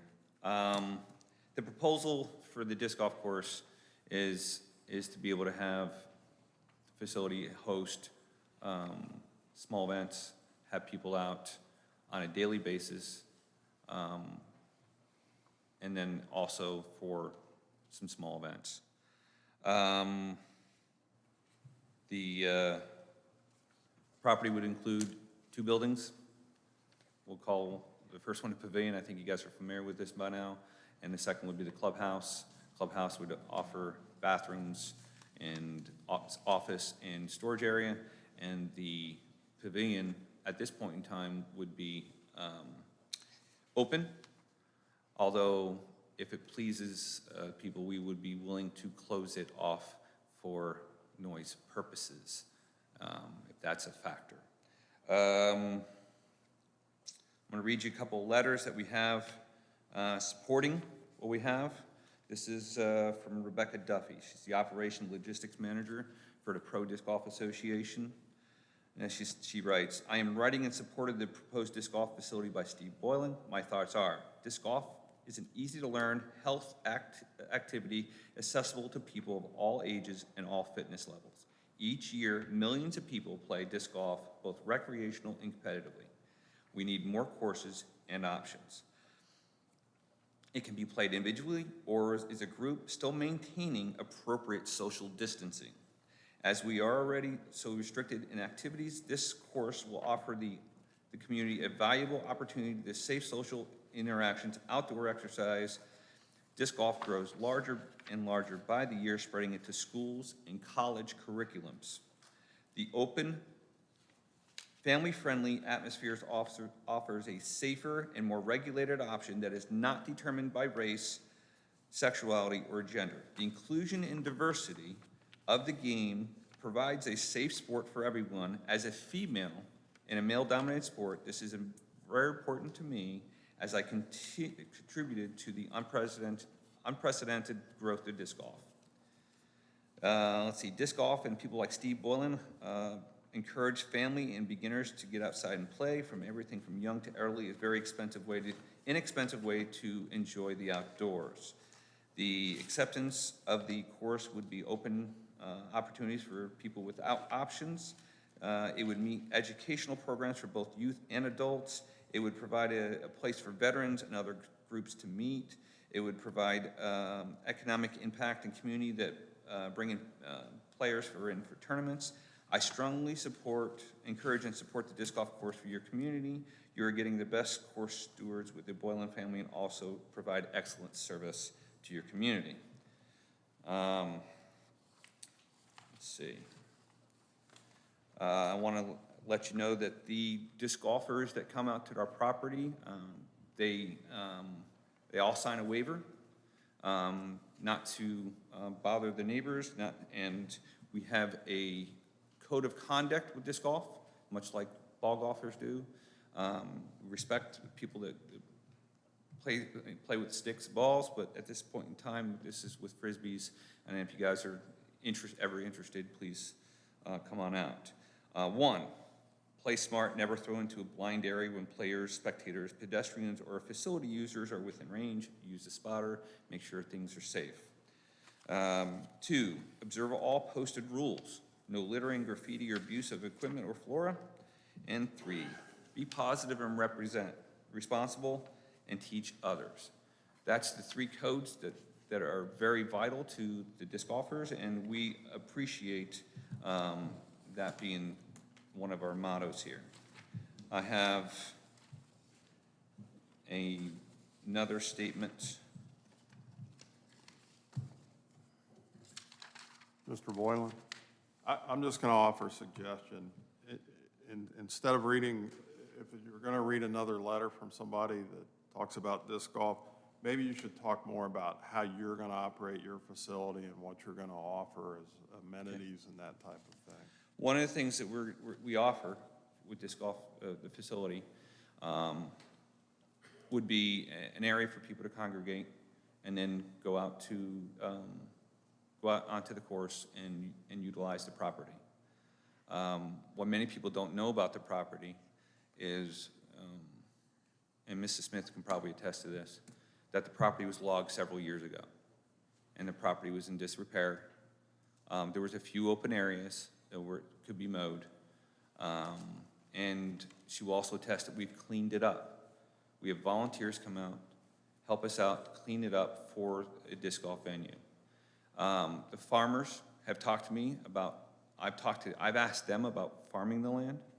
I've talked to Mr. Edwards and Mr. Kivett, very nice, kind people, and they refused to farm it because of the repairs needed to the tiles. So it's useless to them. I've approached them. When I bought the property, that was my intention of having 12 to 13 acres being used for that purpose, but to find out it's going to cost $20,000 to $30,000, which is not economical, obviously, and I understand it's my problem, not yours.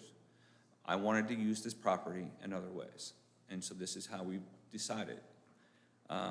Disc golf has been a long-time hobby. I've been playing for over 30 years. I teach the sport. I travel around the country. I participate and help out. It's been a passion of mine, and it's also a way we can do outreach to our community. The Monrovia Christian Church, we've run a fundraiser for them. For the last 3 years, we've raised over $5,400 in just one event per year, just one event. Disc golfers come together, they support it, and then they support the food pantry there. And $5,400 a year, $1,800 a year goes a long way when you're trying to feed families that are in an economic struggle. That's one of the things. As far as, you don't need a huge facility, but you do need a building with bathrooms for safety. And again, the pavilion, whether or not we close it in, I would take recommendations or have it open. We need to have something safe for the people to go into. And I understand that you guys, at this point in time, have negated the first two requests. I just don't see how it's relevant not to have a safety issue for people that come out. Just don't understand it. So, to me, any kind of meeting place without a covering area for safety is just not good. Yeah, I have questions about disc golf. I can tell you the history. It's been around since 1974. It was developed a guy named Ed Hendrick. Ed Hendrick was a hippie in California. He played, and he started the Pro Disc Golf Association in 1976. That he was number one on the membership list, and now they have 228,000 members. And the majority of people we get to ask to come to our property, okay, are in this close-knit community of disc golfers. We have not opened it up to the general public. I'd love to open it up to the general public in Monrovia schools and Monrovia townships so that we can get more people out doing this activity. Again, if you look at day-to-day travel, you're looking at anywhere from 3 to 5 cars per day, maximum on average per year. Disc golf is played in the wintertime, but of course I explained that we do not have anybody on that property during hunting season. It's just not allowed.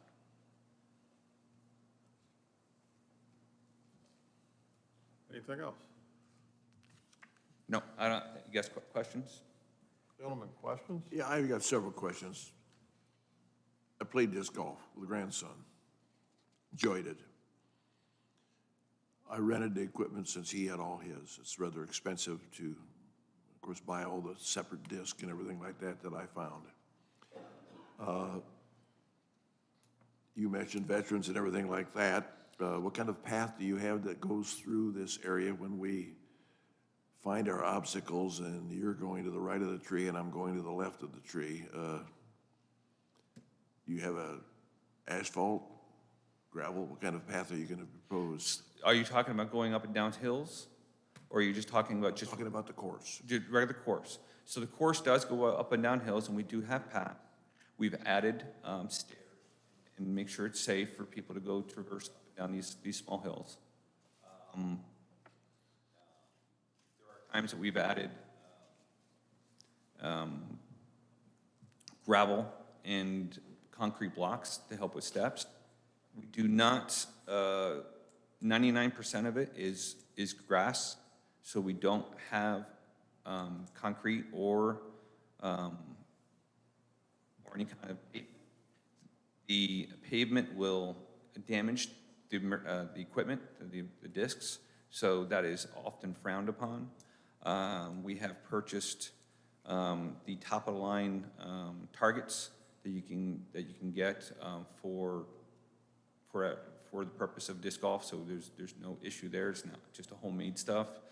And we use cement tee pads.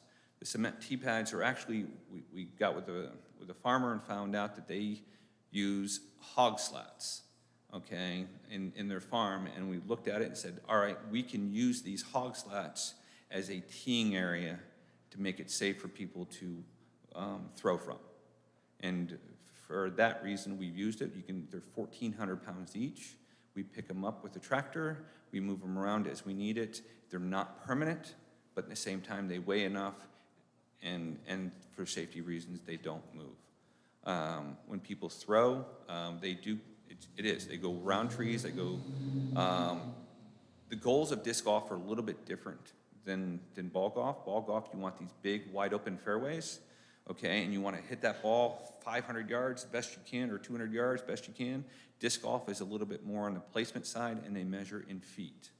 So, so a disc golf course can have 7,000 feet, or 8,000 feet, or 8,500 feet, is considered a decent course.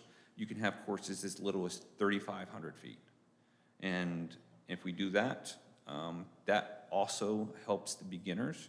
So right now, we have 2 tee pads and 2 target locations to accommodate both beginners and experienced players. Now, is this, I think we played 18 holes. Do you have, the 2 courses are both 18 holes? There are 36 holes total, yes. We have 2 different courses. And how close to the property line does any of this get to your property line, the neighbor's property line? Well, as I discussed earlier, if it's needed, we will move. Right now, some of them get very close. Some of them right along the property line, but we didn't know we had any issues. How close is it now, right now? Right this moment, yes. Say But that again? the courses that are in now, yes, they're right next to the property line. I'm letting you know right now that I can alter them without issue to make sure that we have a buffer zone, if that's what's going to be required. That is not an issue. Well, these discs are, from what my understanding is, I could be wrong, relatively expensive. A disc can run anywhere for from free. $10 to $30, depending on So the you're definitely manufacturer. gonna go look for it if it sails over the property line then. I'm sorry? You're definitely gonna go look for it if it sails over the property line. If there's a fence with a barbed wire, I would hesitate to say that you would do that.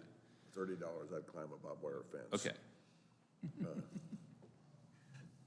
But again, we can restructure the courses so they're not on the property line and not an issue to go in them. You also mentioned, and it's just for my curiosity, of course, I had to rent what I did there. It was in a public area. Are you gonna rent equipment there for people to utilize to play this game? Yes, yes, but the problem with that is if I don't have a facility to host where I'm going to keep the equipment for people to use, then I'm doing it out of a box. And I'm doing it out of a box in the middle of weather, and I won't have the opportunity to make sure it's cleaned and taken care of, okay, for the people. So this all ties together. So I send my disc that I rented from you over the fence, I don't have to look for it? If it's my disc, you don't have to look for it. I will contact Mrs. Smith, okay, and say, Mrs. Smith, if you have any discs, please throw them over. Or I will gain permission for myself to go in there once a week Any and thoughts? walk the line from her. Any thoughts on expanding the advanced course to, say, 36 holes? No, no. A 36-hole course, if you were to play it, would take you 9 hours because you would be exhausted, okay, if you were to play the long positions to the long baskets. As it is right now, an average round from the short positions takes about 3 hours. And it's great health. It's great, being out there with nature. And the disc golf code is respectful of nature. We do not allow anybody to tear anything up. The only person that tears anything up around there is myself and my volunteers that have permission exactly what to do. And I'm talking, we have removed 10 acres minimum of just rose bushes, okay? Probably 2 acres of invasive species bushes. Thousands of vines hanging from trees, all in an effort to clean up this property to make it accessible to be able to do this. Gentlemen, other questions? I don't have any. Fred, you got any? No, I don't have anything right now. I got just a couple, Mr. Boyle. You're You- not. you planning- under- Go ahead. You understand that we turned down your request to have weddings at this facility, correct? Right. We didn't prohibit you from building any kind of structure there. We turned down your request to have weddings and special events there.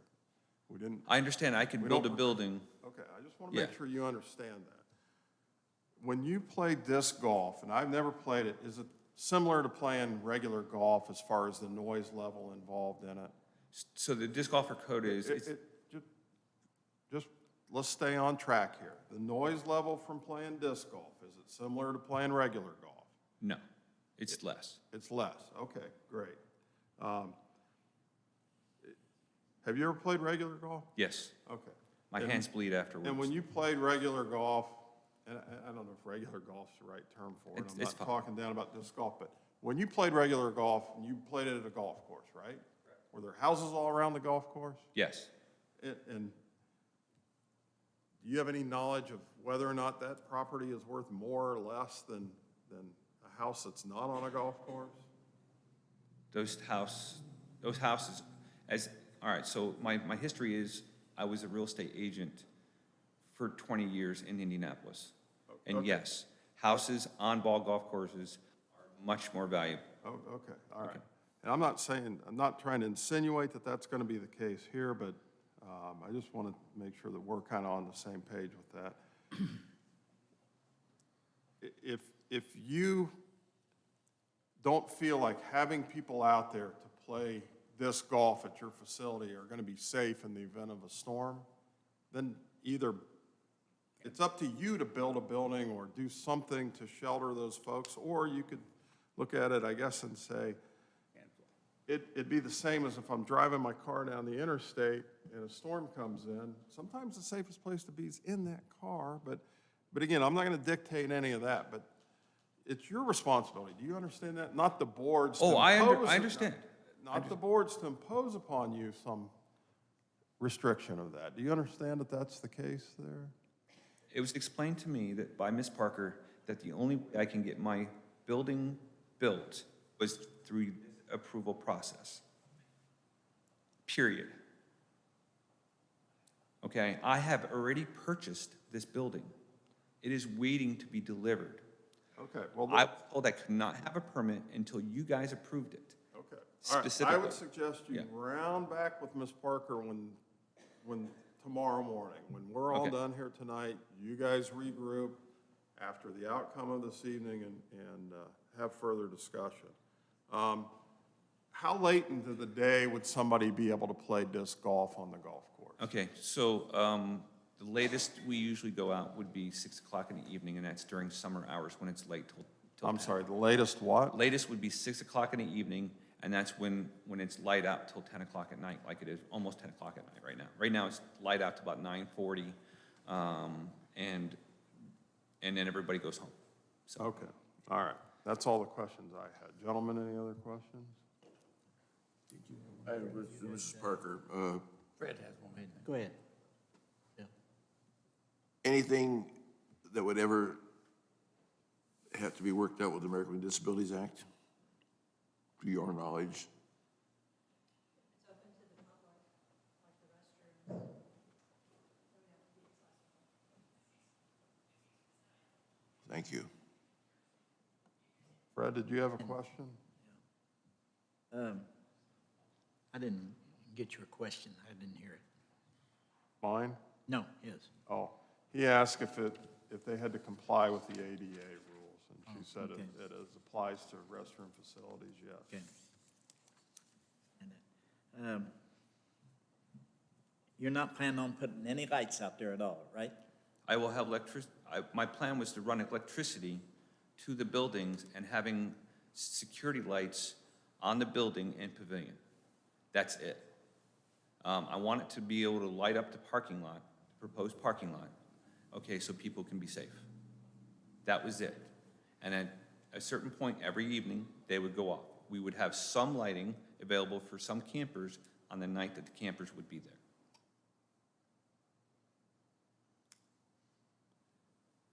No PA systems or anything like that? No PA system. So with the wedding venue, it would be whoever, and I know that's not approved at this point in time, okay? But disc golfers, when we start a round, okay, it's all word of mouth, okay? We call them shotgun starts. Shotgun start is, you used to say 2 minutes, you have 2 minutes, and it goes from one card to another. They may yell it, they don't scream it, and then that'll go around the course probably within 30 seconds, and then once the time to start goes, you start, and you yell out start or tee off, and then everybody goes at the same time. That's the only noise people will hear, other than maybe occasionally people hitting a tree, okay?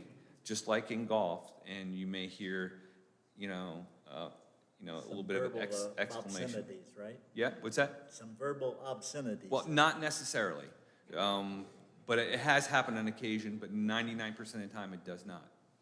This community is very close-knit, and they're very respectful.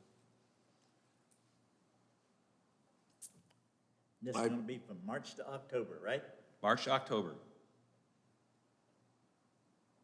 When I played this game, and you said it takes about 3 hours, will you Yeah. have a restroom facility somewhere back in there for the person to use, or will they have to Well, walk clear back to the other facility? So we have, if the building that I want to build I'm able to build it, and I'm offering it to the public, which is ADA compliant, then the bathroom facilities will be open on hole 1 for both courses, because they start at the same location.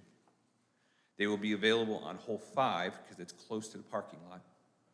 They will be open on hole 10 for the one course, and again at hole 15 and then 18. So it wraps back and forth, back against this area on one of the courses. On the other course, it's available on 1, 3, 13, and 18. Okay, so people do have lots of opportunity to use the restroom. And one of the things we're very, very good about, okay, is making sure that there's enough water out on the course, and bottled water and trash cans right next to them, so that people can drink water and stay safe. We've been asked to, if we would be interested in investing in You answered my question, it. thank you. Okay. Gentlemen, any other questions? Nope, thank you very much, sir. Thank you. All right, Jennifer Boylan? Thank you. Thank you, everybody, for your patience. I know this kind of takes some time, but I appreciate everybody's patience on this. Mark Pointer? Thank you. Nikki King? Dallas Honeycutt? Dustin, are you speaking? Yes, sir. Oh, okay. Sorry, I didn't project. What's that?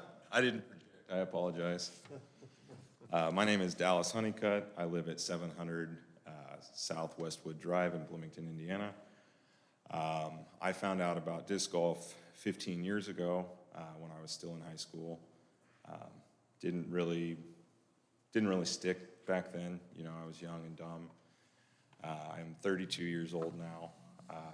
I found the game again last year at almost 300 pounds. This game has helped me drop down to 215 pounds and keep my weight. It also pulled me out of deep depression. A year ago, last month, I was very close to committing suicide. And this game and the community and the men and women helped turn my life around. In turn, I have started teaching young children how to play the game. Like I mentioned earlier, my son he'll be 7 next month.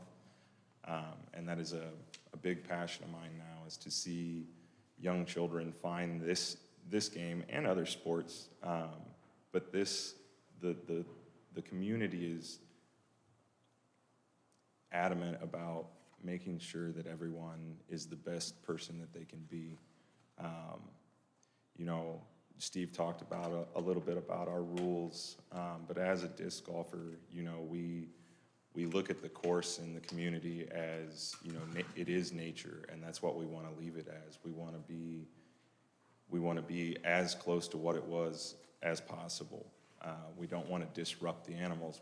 We don't want to disrupt the natural biology of the land. If we see somebody drop something, we say, hey, pick that up, man. Or if we see something on the ground going through the course, we pick it up and we put it in our bag.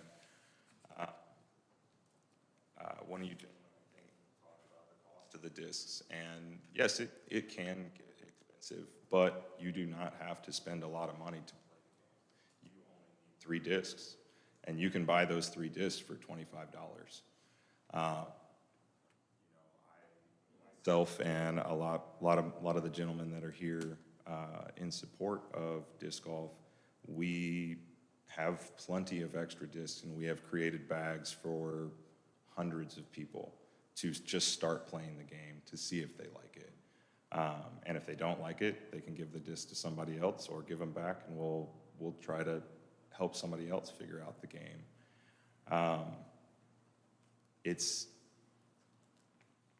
I've played sports my whole life. I played football, I played baseball. Before my injury in high school, I was supposed to play for Notre Dame. So I'm very adamant with sports and mental health, and this is the one that I found that,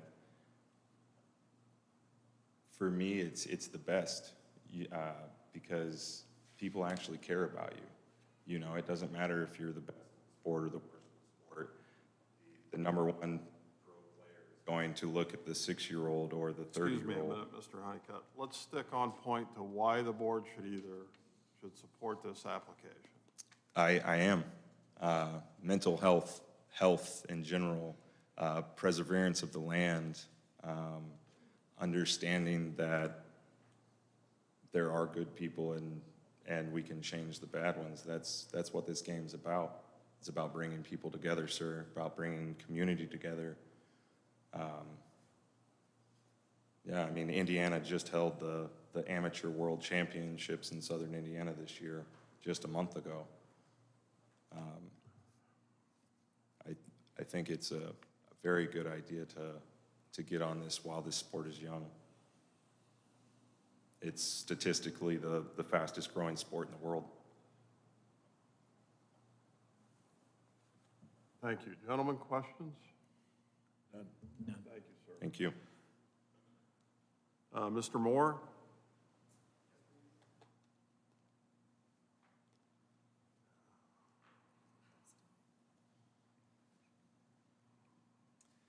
I'd like to just give my experience of playing at Boylan Acres the first time I went there. Excuse me. Oh, sorry, Dustin Moore, 6719 Wilmot Thank Lane. you. And please keep your comments to why the board should approve or support this petition. Yes, so I will say that the first time I played out there, Steve made sure to make sure I knew where the property lines were. He made sure that I understood the rules of the property. He made sure that I understood the code of conduct and what he was trying to do there on the property itself. I will say, in general, it's a very good experience. I am a disc golfer, my family is as well, and I will say Steve offers a great opportunity there. It's a very well-run facility in general, as is. Would appreciate your support for that. So Thank you very much. Questions, gentlemen? No, thank you. Trevor Eads. Thank you, Trevor. Troy? Thank you. Jeff? Pamela? Christina? Ronald? Is it all right that I'm on a first-name basis with you guys now at this point this evening? Jeremy? Yes. Thank you. John? Oh, Jeremy, you're going to speak?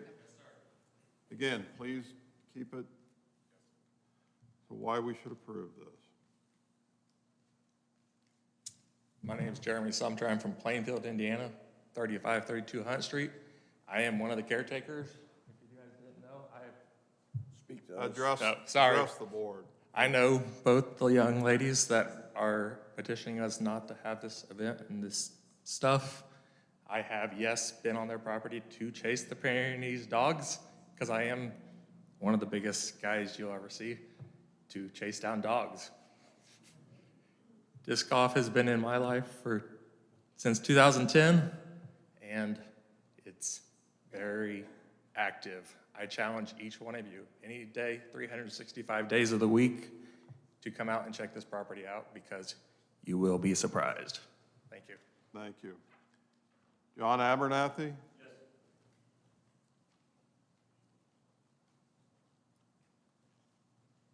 John Abernathy, 1504 South Highland Avenue, Bloomington, Indiana. I just want to say, as a 5-time combat veteran, I don't do very well in crowds. I was introduced to the sport of disc golf through Mr. Boylan, and he showed me a safe haven. He brought me in treated me like I was family, gave me lessons, and it got me back out. It changed my life. This is important to a lot of people. Thank you. Any questions from the board? No. Thank you. Jeff Nugent?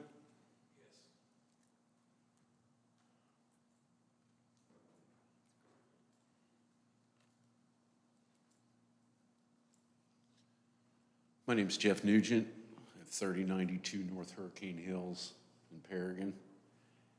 And I'm one of the volunteers that he talks about. What we're trying to do is make the best disc golf course in the state. Right now, we're number 2. That's all I got to say. Thank you. Any questions, gentlemen? No? No. John Carson? Thank you. Jane Crone? Thank you. Susan Smith?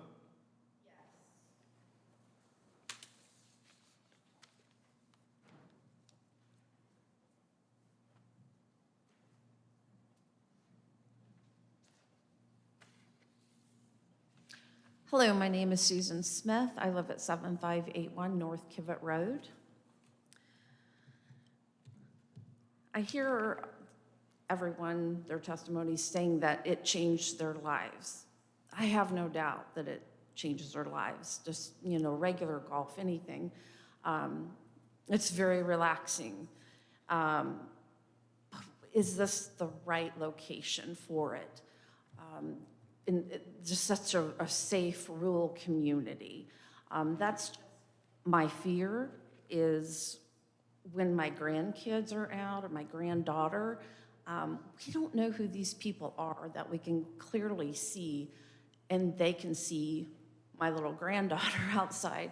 Do they see her and then come back later? I mean, I know you take that chance anywhere, but we should feel safe at our own home. So that's just what we want. I really have no ill will against them. They're very nice people. I don't want to change that relationship that we have with them now. My dog right now leads the way. I know they asked if the disc golfers, if they were able to find the next location on the map, and they said, no, we just followed the black dog, so, which would be my dog. So, I mean, we do have a great relationship. So I just don't want that to, but we just want to stay safe out there. And we want to keep our property value. We're not sure, how having a business like that would change the value of our house and property out there. So we're just concerned about that as well. It is adjoined, right next door. And we were a little concerned too of what bathroom, since they've been in business for a year, what kind of facilities they're using right now. And then the only other thing is just the concern of the people coming and going. Just, the constant cars and just constant people in and out. So that's pretty much our concern, my husband and mine. Thank you. Thank you. Gentlemen, questions? No? Carol Porter? Thank you. Okay. Did you have something else you wanted to say? No, that's Okay. all. Thank you. Sorry. Carol Porter? I think she just left. Carol left the building? Okay. All right. All right, so we've heard everyone on this. Steve, do you want to come up and address concerns that you heard briefly?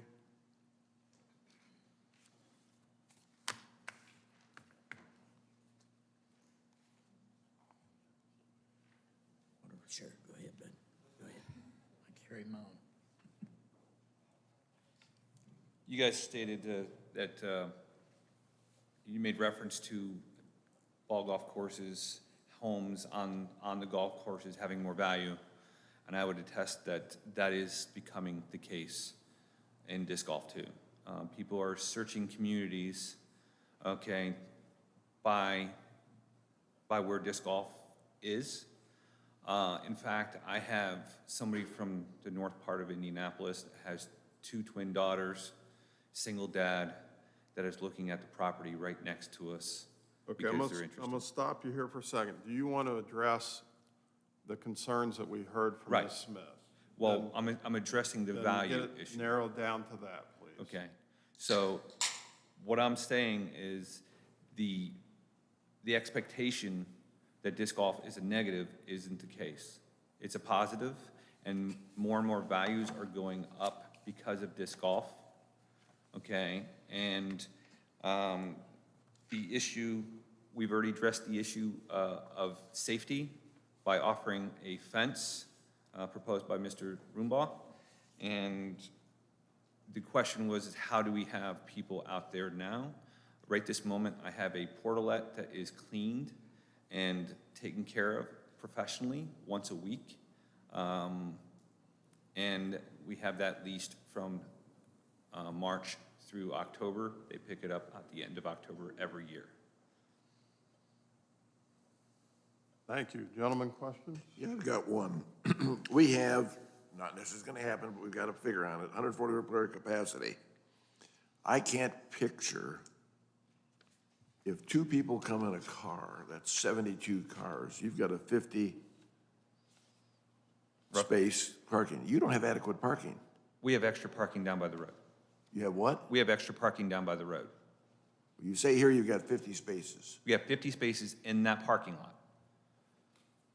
We have an additional. What are we gonna do if we get 2 people in a car, that's 72 cars, and they come to this tournament?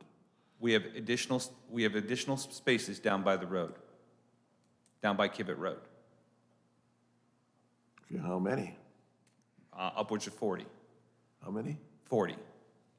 Between 35 and 40, depending on how people park. So you've got up to 80 spaces. Correct.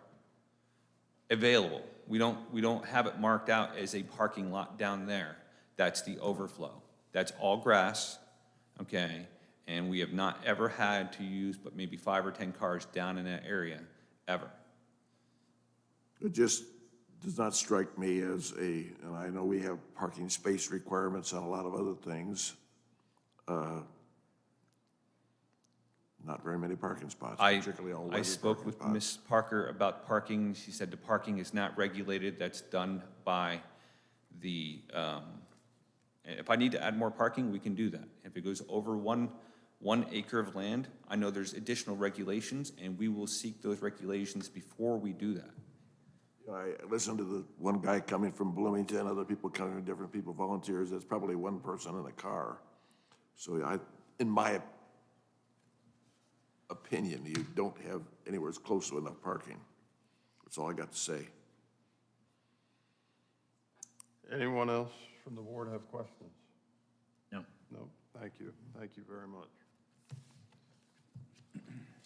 One more thing, I do have a letter from Mr. No, Polson. we're done. Okay, Yep, thank you. Thank you.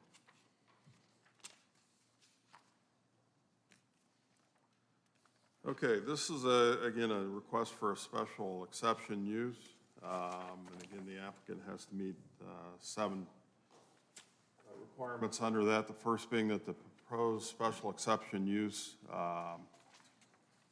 describe the proposed use of the property, type of use, hours of operation, access, necessary construction, employees, et cetera. And the applicant writes operation of disc golf.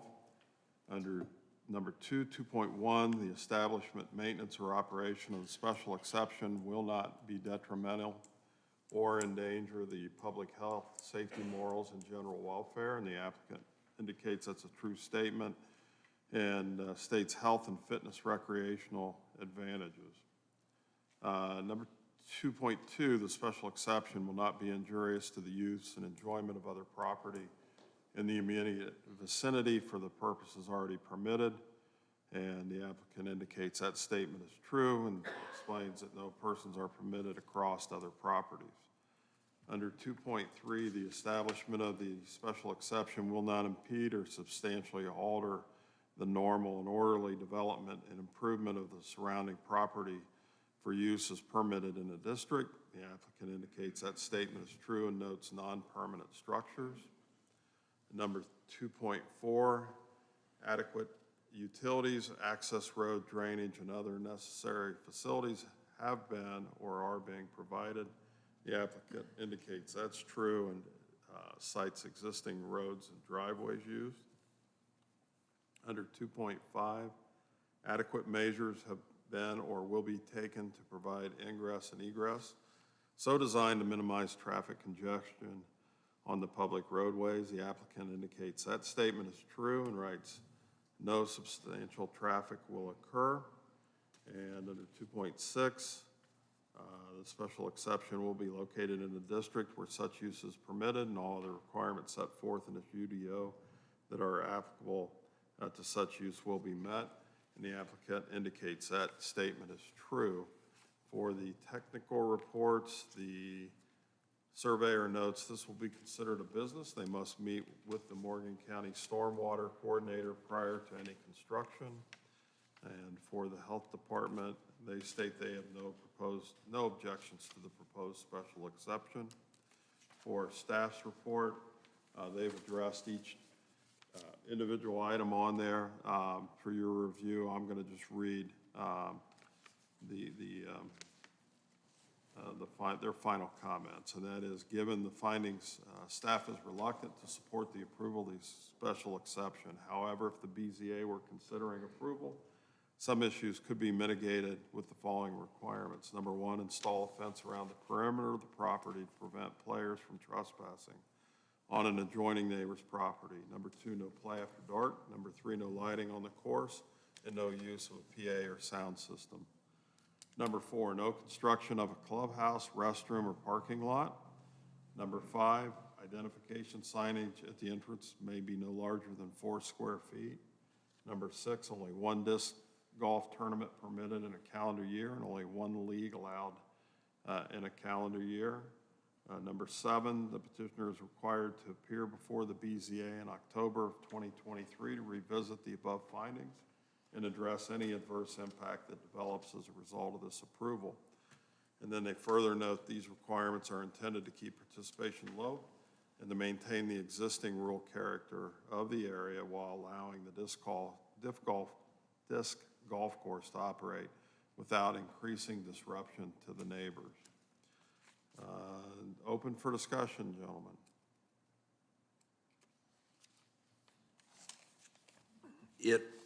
Like I said, if it goes well, and a gentleman there expressed that this was number two in the state as a golf course, 50 spots are not adequate, in my opinion.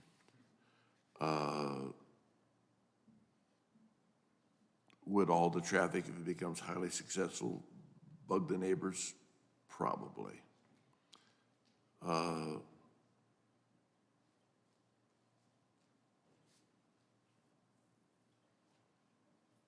I'm not against this. I think it's probably a real handy thing to have. But this seems like it's not well thought out, I guess would be the best description. I would want a fence around the property. I know in my inept play that I sent some discs, not where I aimed them to go. I'm not against it. I just think it needs a few things fixed up to make it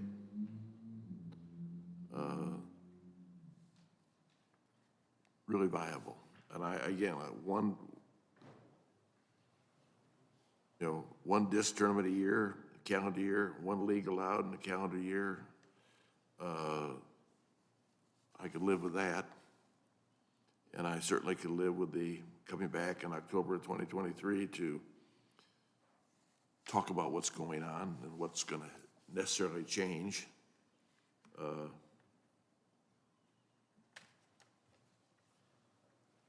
not cause the neighbors that. But I say I'm not opposed to it, but I think it needs some work. Other comments?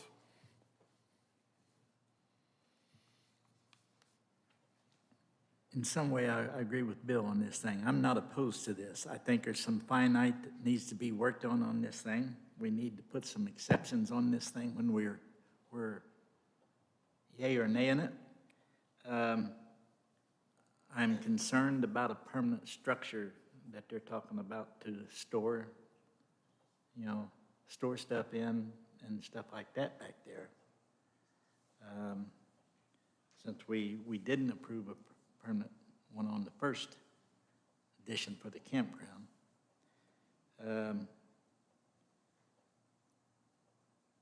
If we can get away for portable, one of the things, portable buildings for the time being to house this and stuff, the equipment and stuff like that. I could see that. One of the things that with the exceptions, no playing after dark and stuff like that, I can see, no construction, no lighting on the course of the PA sound system, we discussed that.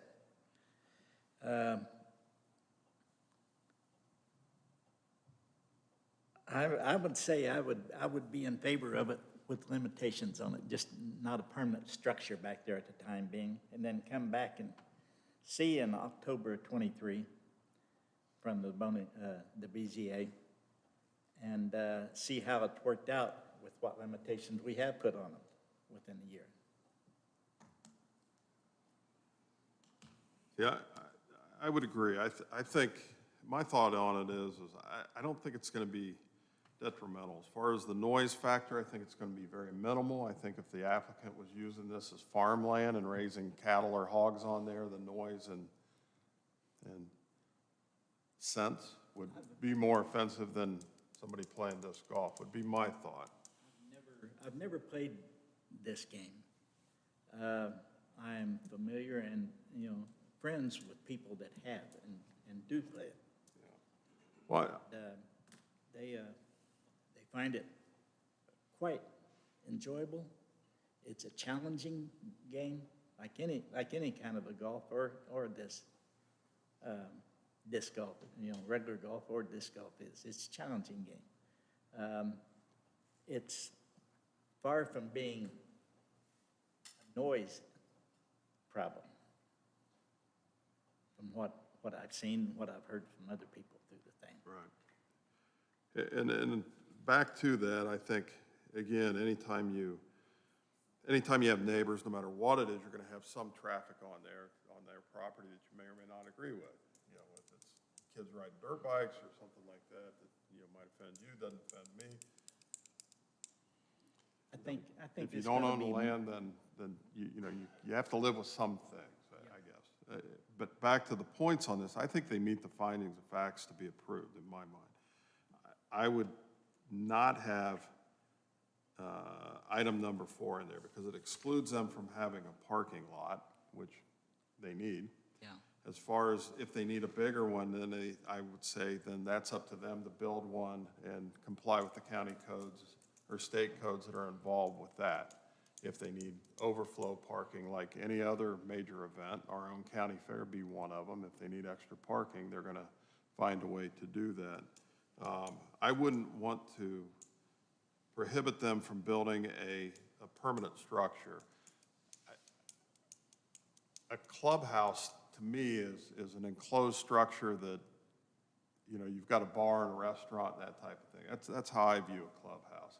If they had a pavilion, if they wanted to enclose part of it for restrooms, they wanted to enclose part of it for an office or a storage shed, or to rent whatever equipment's required, I wouldn't be opposed to that at all up there for that. It's going to only be facilitating this use, and I wouldn't have any opposition with that. Having them come back in October to revisit everything, I think would be a great idea. Limiting them to only one disc golf tournament permitted in a calendar year and only one league allowed in a calendar year. Year one, I'd say let's Try that. let's try that, but I would think that we make that a condition in our review in October in '23, that if they're holding up their end of the commitment to it and the neighbors aren't complaining about their operation for just reasons, then maybe that could be addressed and they could be allowed to have 2 events or, whatever. I wouldn't want to limit them, cap them at that for the rest of the life of the golf course. I wouldn't want to, that's the reason why I didn't mention it when I made the statement, because you don't want to tie their hands down completely on a situation like this. They're just like anything else. They got to have some room for, somewhat expansion, but got to be under what I'd say a controlled basis. On the construction of a clubhouse or restroom or parking lot, in the first motion I made on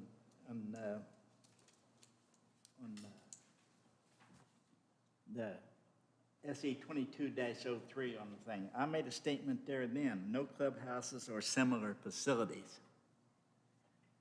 And in which we approved that. This is where I'm coming back into a section on it. I'm saying for temporary structure, then we'll see what it does after a year. Well, I don't want to open the doors up for a permanent structure back there because it may be beneficial to both. It may be, they may decide they want to do some other location or something, be better. would you be opposed to a shelter house back there? So if it started raining, they could get underneath of it and get out of the rain? Then we get back into the pavilion thing again. I agree, but again, I'm kind of looking at it and saying, Did they say he had a building already ordered or something? he said he's got a building order, but that's irrelevant to us, Okay. right? We don't, what he's done so far, that's on him, but, it's what we allow him to do through this, if we approve this. Here, the clubhouse to me is a building with walls on it where they've got bar activities, restaurant activities, and that kind of thing. I would support him to build some type of pavilion. People can get in out of the shade, put some picnic tables under it. If it starts raining or lightning, they can get underneath of it. And if he wants to enclose part of it and use it as a rental for his golf equipment and maybe a maintenance building to store mowers and that kind of thing in, I would support something like that. Can you guys hear me back here? I know I'm not talking into the microphone, so. I'm just getting in the situation, we're getting into a finite point though. What is going to be the difference between, a pavilion, build a lean-to on a permanent basis, or, that's why I say a temporary one to begin An with. open-sided pavilion with room to have Safety shelter. rental facility for equipment and storage and maintenance supplies. I mean, that would be, I would think, defining that enough. One of the things that I'm thinking of when you go by the golf course up here, it's been around for quite a while. When they have a tournament, you'll see tents out and things like that. I would have no opposition to that. One of the questions I do have is, let's just say he decides not to put in the campground. We do need a fence up on this proposition here, in my opinion, particularly anywhere the disc golf course is. And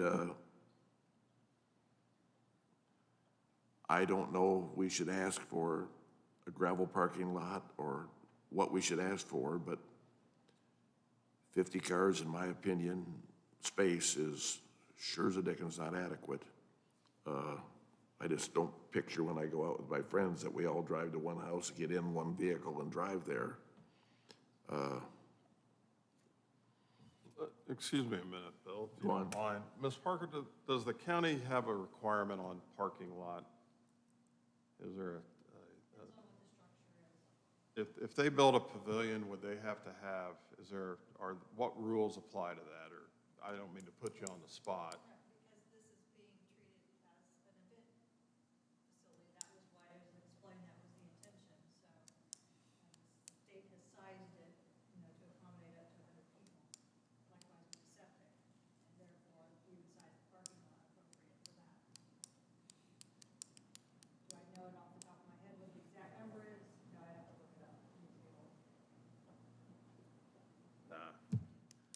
you've had a lot of experience in this. I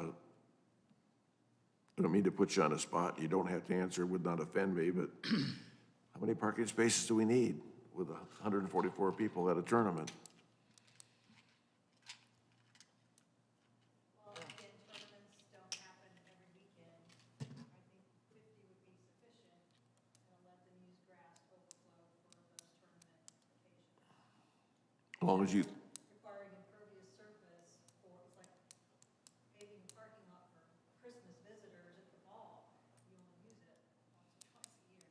So I would say keep the parking lot as small as reasonably accommodating and then allow them to overflow with just grass. thank you. So if a motion was made to support this, and if the motion included allowing them to build a pavilion as long as it meets county codes, then parking combined with that, would that be sufficient? Okay. What about a fence? If he doesn't put the campground in, I think we still need a fence on this request for a variance. Yeah, I agree, and I think Fred did too. I think it calls that out in number 1 on their Property. But it There- goes back, like Bill says, if he decides not to put the camping in there, though, that petition is null and void, and then we still have this. I think it ought to be a stipulation within this that the fence would be a part of the requirement. You see, it sounds like something that's probably needed from a recreational facility, and we're lucky to have it. You may even end up paying people someday, which would help us, but I'd like a fence on it. I wouldn't be against temporary structures at all that were put up, taken down.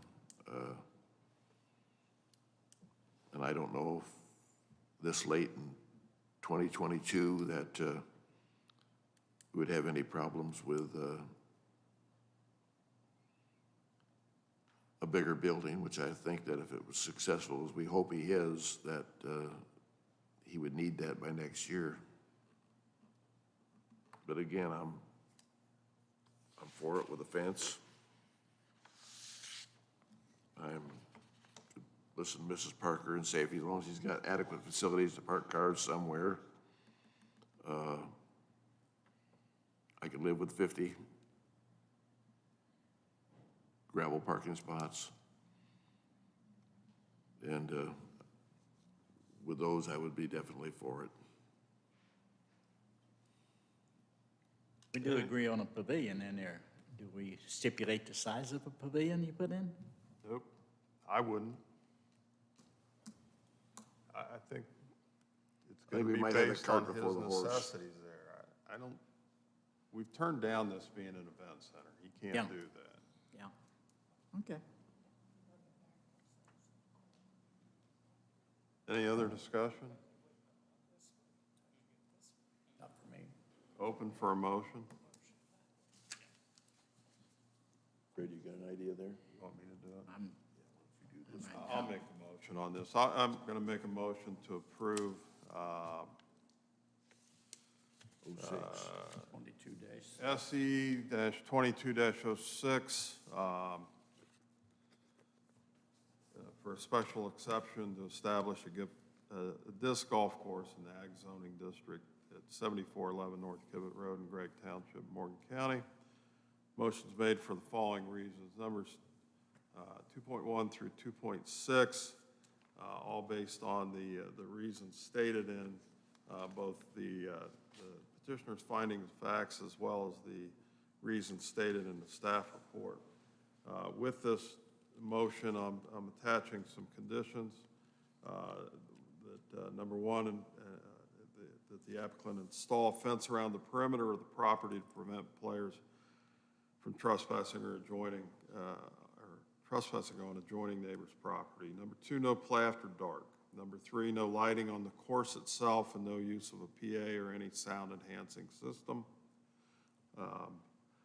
Number four, that the applicant, if he chooses to construct a pavilion or bathrooms or a parking lot, that they meet the county's requirements. Number 5, that signage at the entrance may be no bigger than 4 square feet. Number 6, during the first calendar year of operation, only 1 disc golf tournament permitted per year and only 1 league allowed in the first calendar year. And then number 7, the petitioner is required to appear before the BZA in October of 2023 to revisit the above findings and address any adverse impact that develops as a result of this approval. And at that time, if the applicant wants to pursue having more leagues or more tournaments there, that he can request that at that time, and the board will take that into consideration based on the applicant's operating history and compliance with the conditions that we've imposed on the approval this evening. Prior to asking for a second, may I ask Mrs. Parker a question? How do we notify the people that we are going to have this thing in October? Any new neighbors or anything like that? What's our requirements going to be for that? You can specify that the petitioner is required to resubmit public notice to the neighbors. Thank you. And number 8 into my motion is going to be that the applicant's required to submit notification of the October 2023 hearing to all adjoining property owners. Agree. That's the end of my motion. Is there a second to that? I got a second.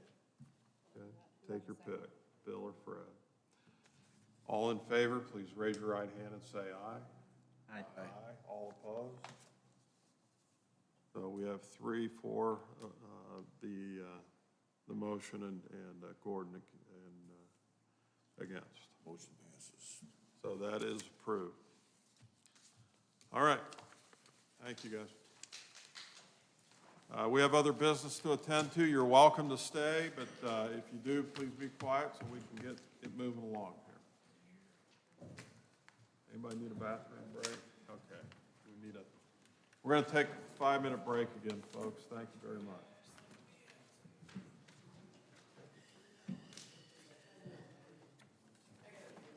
Our money this week. Huh? We're making our money this week.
even look up this way. Boy, oh boy, can I have fun with this story tomorrow.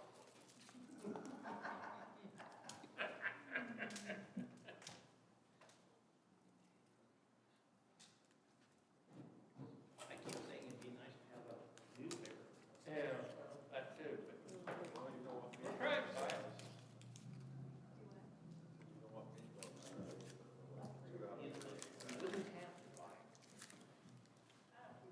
I couldn't say that up here, nobody would have gotten it. I had to wait till you came back, yeah. I heard a little bit. I think I knew like one song. Maybe.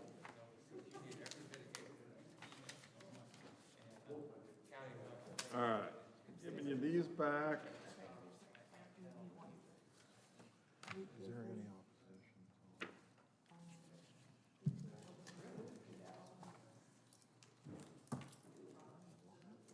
You get paid overtime. Yeah. Do it? Sure.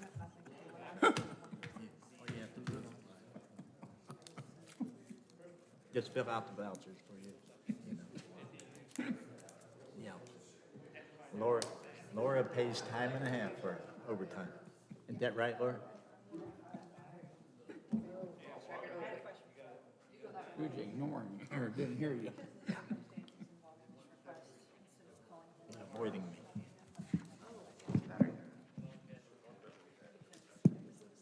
This shouldn't be any problem, you know. No. Next Tuesday. I'll go approve it and move on. We've done a lot of them so in we've painted got- hills like this Madden? because the lots are so small. It's already been, and got approved to build the house, they just wanted to extend the deck, which at least they did get permission. Yeah, that's, you gotta give them praise for that. Yeah. Painted Hills and Foxcliff are both notorious. Painted Hills and Foxcliff are both notorious for having small lots. And, Yeah. And one of them small lots, you can't, you're limited what you can do with them. I know.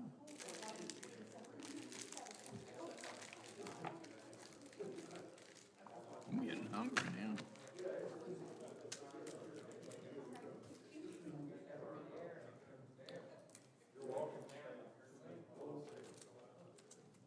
I had a big chef salad for once, so I wasn't hungry when I left home, but I'm getting hungry now. I can't eat a whole lot of this. I can't eat, I'm not supposed to be eating it. I'm not supposed to eat anything after 6 o'clock tonight.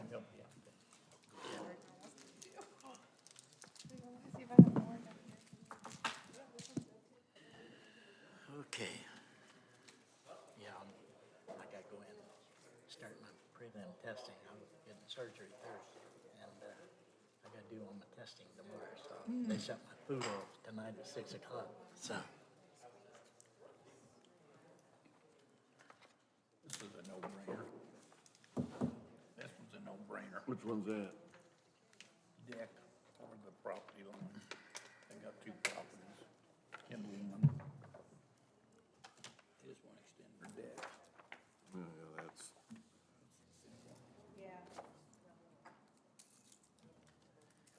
Are we still recording? Yes, except for this mic. I'll just have him come up here. Line. Yes, just a little bit of technical. All right. Our next item on the agenda this evening is public hearing SC-22-05, Dean Collier requesting a special exception to establish a gun shop and shooting range in an ag district. Property is located at 6496 West State Road 42 in Monroe Township. And as I understand, that's been continued to the September meeting. Okay. So moving on then, under new business, the next item would be public hearing D-22-13. Keith Madden's requesting a development standard variance to build a deck that will cross the center line between lots 115 and 116 in Painted Hills. Property is located at 2541 Wildwood Cove in Jackson Township and is zoned R2. For this, I have Keith Madden and Jerry Sumter. Is there a Jerry here? Nope. How about Keith? Come on up, Keith. Come on up. Oh, okay. All right, just signed the wrong one, it sounds like. Keith, give us your name, your address, tell us why we should approve this. Keith Madden, 2541 South Wildwood Cove. We're just trying to add on to the existing deck that we have to put a stairway down in the back for more egress, the back of the house, and the wife can get out in the sun instead of the covered deck we have. You had permission from the architectural committee of the? Thought of that. Yes. What is Thank Keith, you. is Keith the architectural committee? They No, kicked me off They that always too. have to have permission. Yes. Plan on building out there? 10 feet by 70, it comes back Okay. around. It's on the very back drawing there. Yeah. My paper was too big. She made me sketch it on there. You own both lots? Yes, 4 of them there. Okay, all right. Yeah. Any other questions, gentlemen? Not a question. Nope, all right, thank you Don't very see a much. problem with it. All right, have no one else signed up to speak on behalf of this, except for Mr. Sumter, who we believe signed the wrong sheet. So at this point, we'll end the public part, and go into where we take testimony. So this is a request for a development standard variance, and the applicant has to meet 4 pieces of this. First, states proposed use variance describe the use of property. And he writes, we'd like to extend existing deck, which is attached to the house on lots 1115, 1116, which were combined in 2006 in order to build the home. By extending the deck, we've been told the new deck will encroach on the adjacent lot line 1114, which we also own. Under number 2.1, the applicant indicates that statement is true and states this is our personal property and the deck will be built according to building codes. Under 2.2, the applicant states the use and value of the area adjacent to the property included in the variance will not be affected in any substantially adverse manner. The applicant indicates that's true. It is written, these 2 lots are adjacent to our other 2 lots on either side, 1114, 1117, and those lots are not impacted in a negative way. On the back side of the property is a lake, which is at least 150 feet away from the deck. Under 2.3, under the strict application of the terms of the ordinance will result in practical difficulties in the use of the property. The applicant indicates that statement is true and is written, the deck will be built across both lots for visual purposes, structural integrity, and also adding a staircase for safely evacuating if necessary. County surveyor reviewed it, made no comment. The health department states they have no objections. For the staff recommendation, they support the petitioner's request to cross the lot line with the deck expansion. So we are open for discussion. I have none. I don't see anything wrong with it. Nope, nope, this is something that we get frequently and generally approved, especially with the Homeowners Association's blessing, Yeah. which looks Between, like we have here. Painted Hills and Foxcliff, we see quite a few of these. Yeah. Any other discussion? None. Open for a motion? I move that we approve the request made by Keith Madden, petition D-22-13 for a development standard variance to allow a deck extension to be constructed along the center lot line on property located at 2541 Wildwood Cove in Jackson Township, Martinsville, Indiana. This motion is made for the reasons stated in the following facts. It is true that the approval will not be injurious to public health, safety, morals, and general welfare of the community because the reasons stated in petitioner's finding facts, the reasons stated in the staff report. On 2.2, it is true that the use and value of their adjacent to the property included in the variance will not be affected in a substantially adverse manner because A, the reasons stated in petitioner's finding facts, B, the reasons stated in staff report. And on 2.3, it is true that the strict application of terms of UD will cause unnecessary hardship to the property for which the variance is sought because A, the reasons stated in petitioner's finding facts, and B, the reasons stated in the staff report.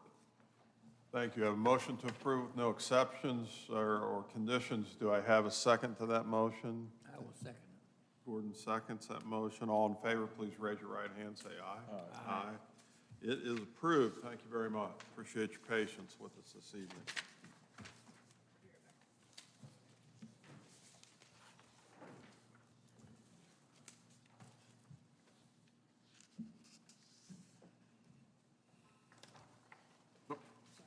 Thank you.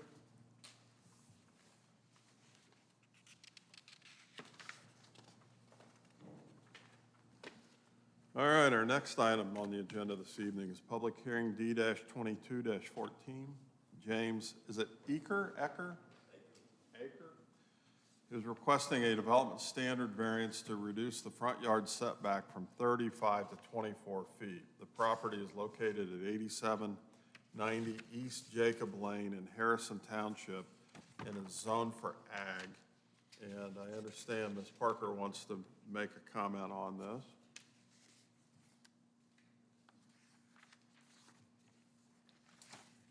As I noted in the handout, I actually prepared this application and submission on behalf of Mr. Aker. That's because he was informed erroneously that his permit for the garage that he's requesting a variance for had been approved. And that was a mistake on our end. When we detected it, we reached back out to him. He had already started his project and started building his foundation where the garage was going to sit. So in order to offset the mistake that we made, we couldn't just automatically approve and grant that building permit. You know, it still was non-compliant because it doesn't meet the setbacks. So what I offered to him is that I would petition and do the notification and prepare the documents and address the board and let you know the reasons for the mistake and why he's here tonight. Obviously he is, and can also address any questions that you might have. Overall, we normally would have, in the old UDO, we had a 25-foot setback for the front yard, and now it's increased to 35. Just so happens that he's wanting to be right around 24. Plus, you've got the additional right-of-way that already exists there, so there's still significant setback from the road. And that road is now a stub street. It no longer intersects or crosses what's the new I-69. So relatively little impact on adjoining neighbors on that side of the property. I won't go through all the You're just moving 11 feet then, basically.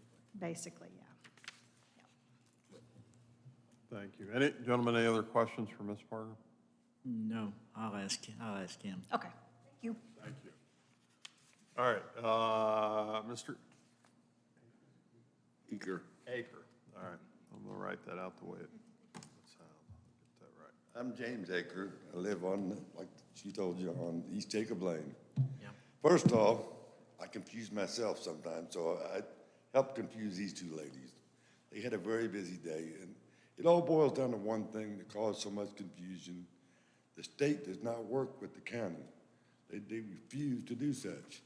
I don't know how she makes head or tails sometimes out of some of the stuff that they got. I had blueprints from the NDDOT state paperwork going to a company to do this work. She has no copies or anything of it. How can that be? She got a job I wouldn't want. Like I said, it was a big confusion, but I'm the only one that lives on the road, so and there's no room for anybody else to move on the road. So I don't, if it was an active road, it's gonna have a culvert sack with the dead-end road. So really, hopefully there'll be no problem with it. And it's the only feasible spot because I live up on a hill. And the only feasible spot would be right beside the driveway or that on, way up the back 40 and the back 40 is not feasible for an old man. I don't wanna have to walk a block to get to the shed, you know. It's a prefab shed, what it is. I know the property, quite familiar with it. Are you? Yep. Let me ask you this, how big of a garage are you building there? It's a shed, it's 12 by 31. 12 by 31. And that's because I've got a riding mower, a zero turn radius, a tractor, a log splitter. gonna keep all my stuff in, and I don't want it way out in the back of the property. I have to go back and get it all the time. Gonna be no commercial working on any equipment or anything in it? Just tools is all I'm gonna use it for, like I Just said. your own personal use, right? Oh, yeah, it's just my lawnmowers and all the stuff I've accumulated in 62 years. And if you would step up here, please, I want to ask you a question here. This is exactly here on this application you put in, where you're going to put that building on that hill there?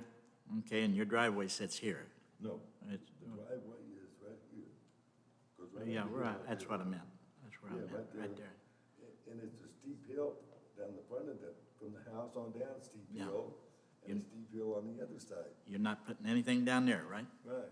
Okay. I couldn't put it down there because it's just, it's like 14-foot elevation. I know. You know that property. Yes, I do. All right, I'm gonna get you back to the Okay. microphone there. if you Back to the would, microphone, please. Thank you. Show me what you got there. Okay. This is where he's going to build that up here. The driveway is right here, it goes into here. He's going to build it on up here at the top of this thing right here. He's not building it down here in this valley. That's why I was concerned with if he was actually going to keep it there where it was located at. This isn't where that other, Those apartments are right here. You got those apartments. Used to be a car lot, and the old bank used to be right here. Remember the old bank where they had the robbery at, and the guy got killed? That was right there. This house sits right across the street from it. No neighbor over here then? No, the neighbors are in this apartment building down here. There is a neighbor right there, and that's what we're concerned with. I didn't want to get them anything down in here that would flow down into them. Okay? Any other questions, gentlemen, for the applicant? No. I have none. I have none, no. Thank you. Looking at the map, I'm sorry? just looking at the map.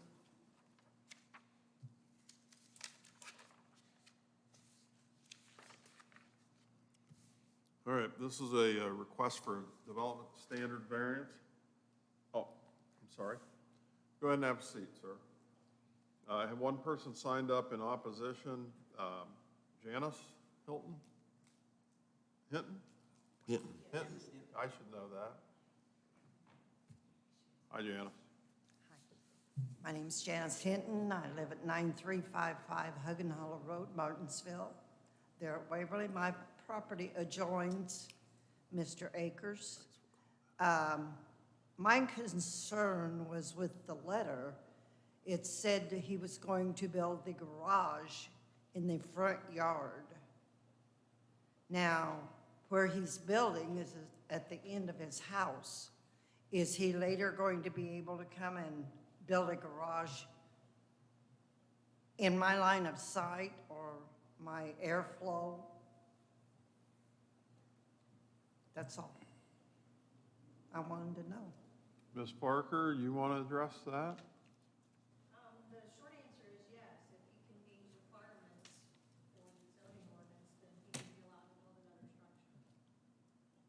I'm definitely against that. But that's not what he's requesting tonight. No, but if he gets a permit, the way the letter states, He's getting a permit, he's asking for variance to build it only where it shows A on shed, that drawing. yes. Not nowhere else. but the way the letter stated, it was in the front yard, which is right beside my house. Thank you. You want to show her this? Yeah, take it out there. Just take it out. Front She's yard got a goes different this way. interpretation of the The side front of the yard. house goes that way. So the ordinance says any yard abutting a street is considered a front yard. So that makes this a front yard. So that's what. This is Banner Road. Jacob Lane. This is my house. This is a front yard and this is a front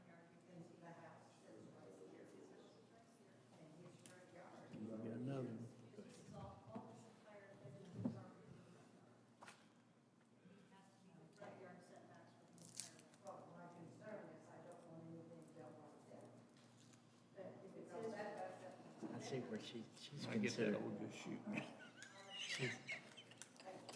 His front yard, he says, Old Banner Road. Do you gentlemen front have yard, any basically. questions of me? Well, that's a good question. Gentlemen, do you have any questions for, Is it much more clear now that you see where he's building it? I know where he's building. I saw where he had dug the footer. Does that But still block your My view? concern was with the wording of the letter.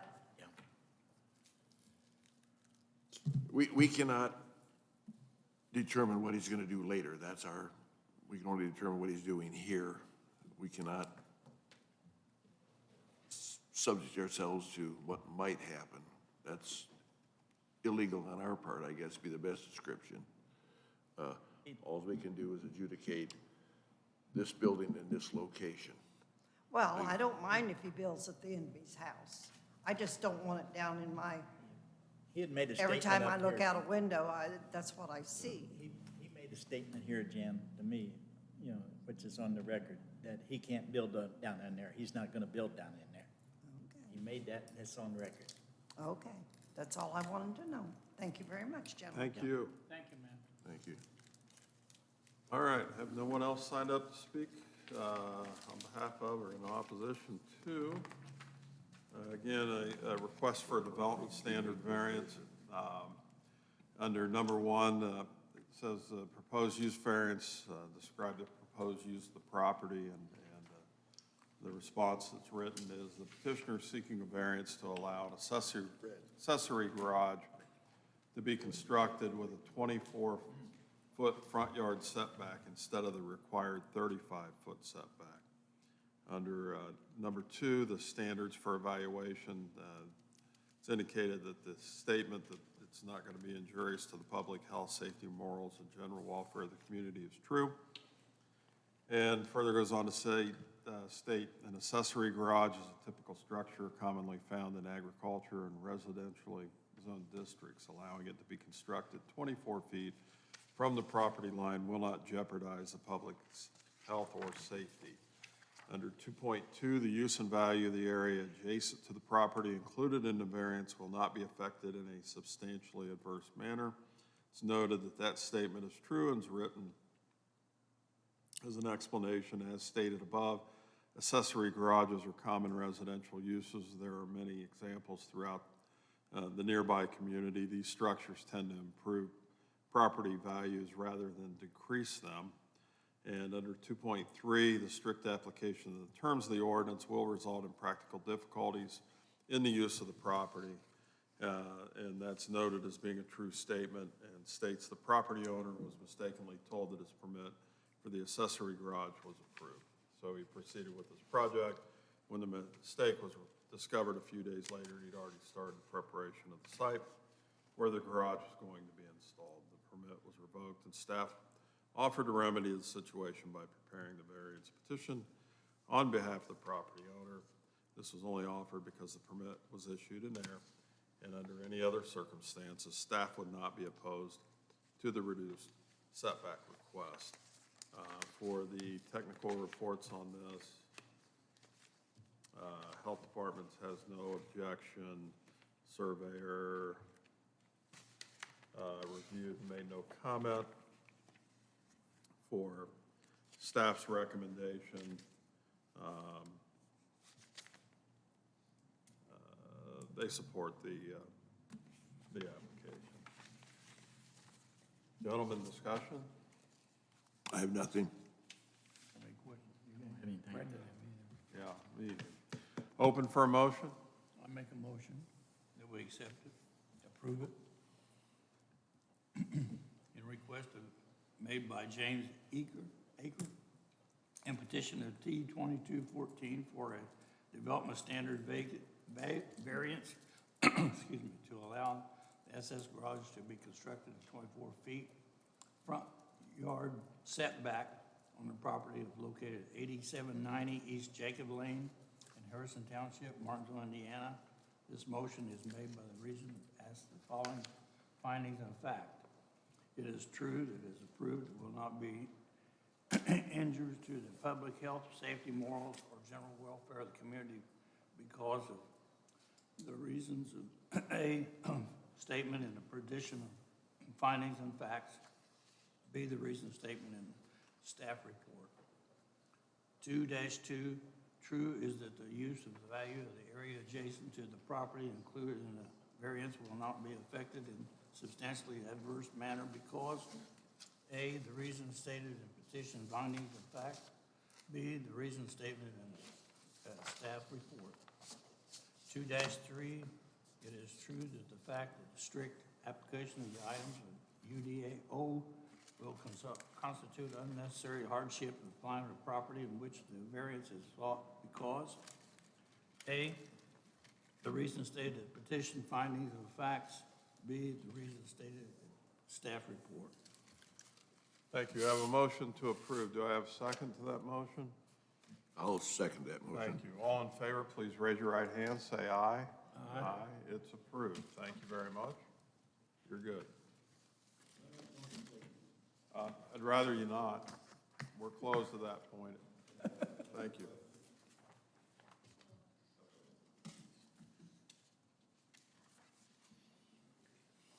Thank you for your patience, though, this evening.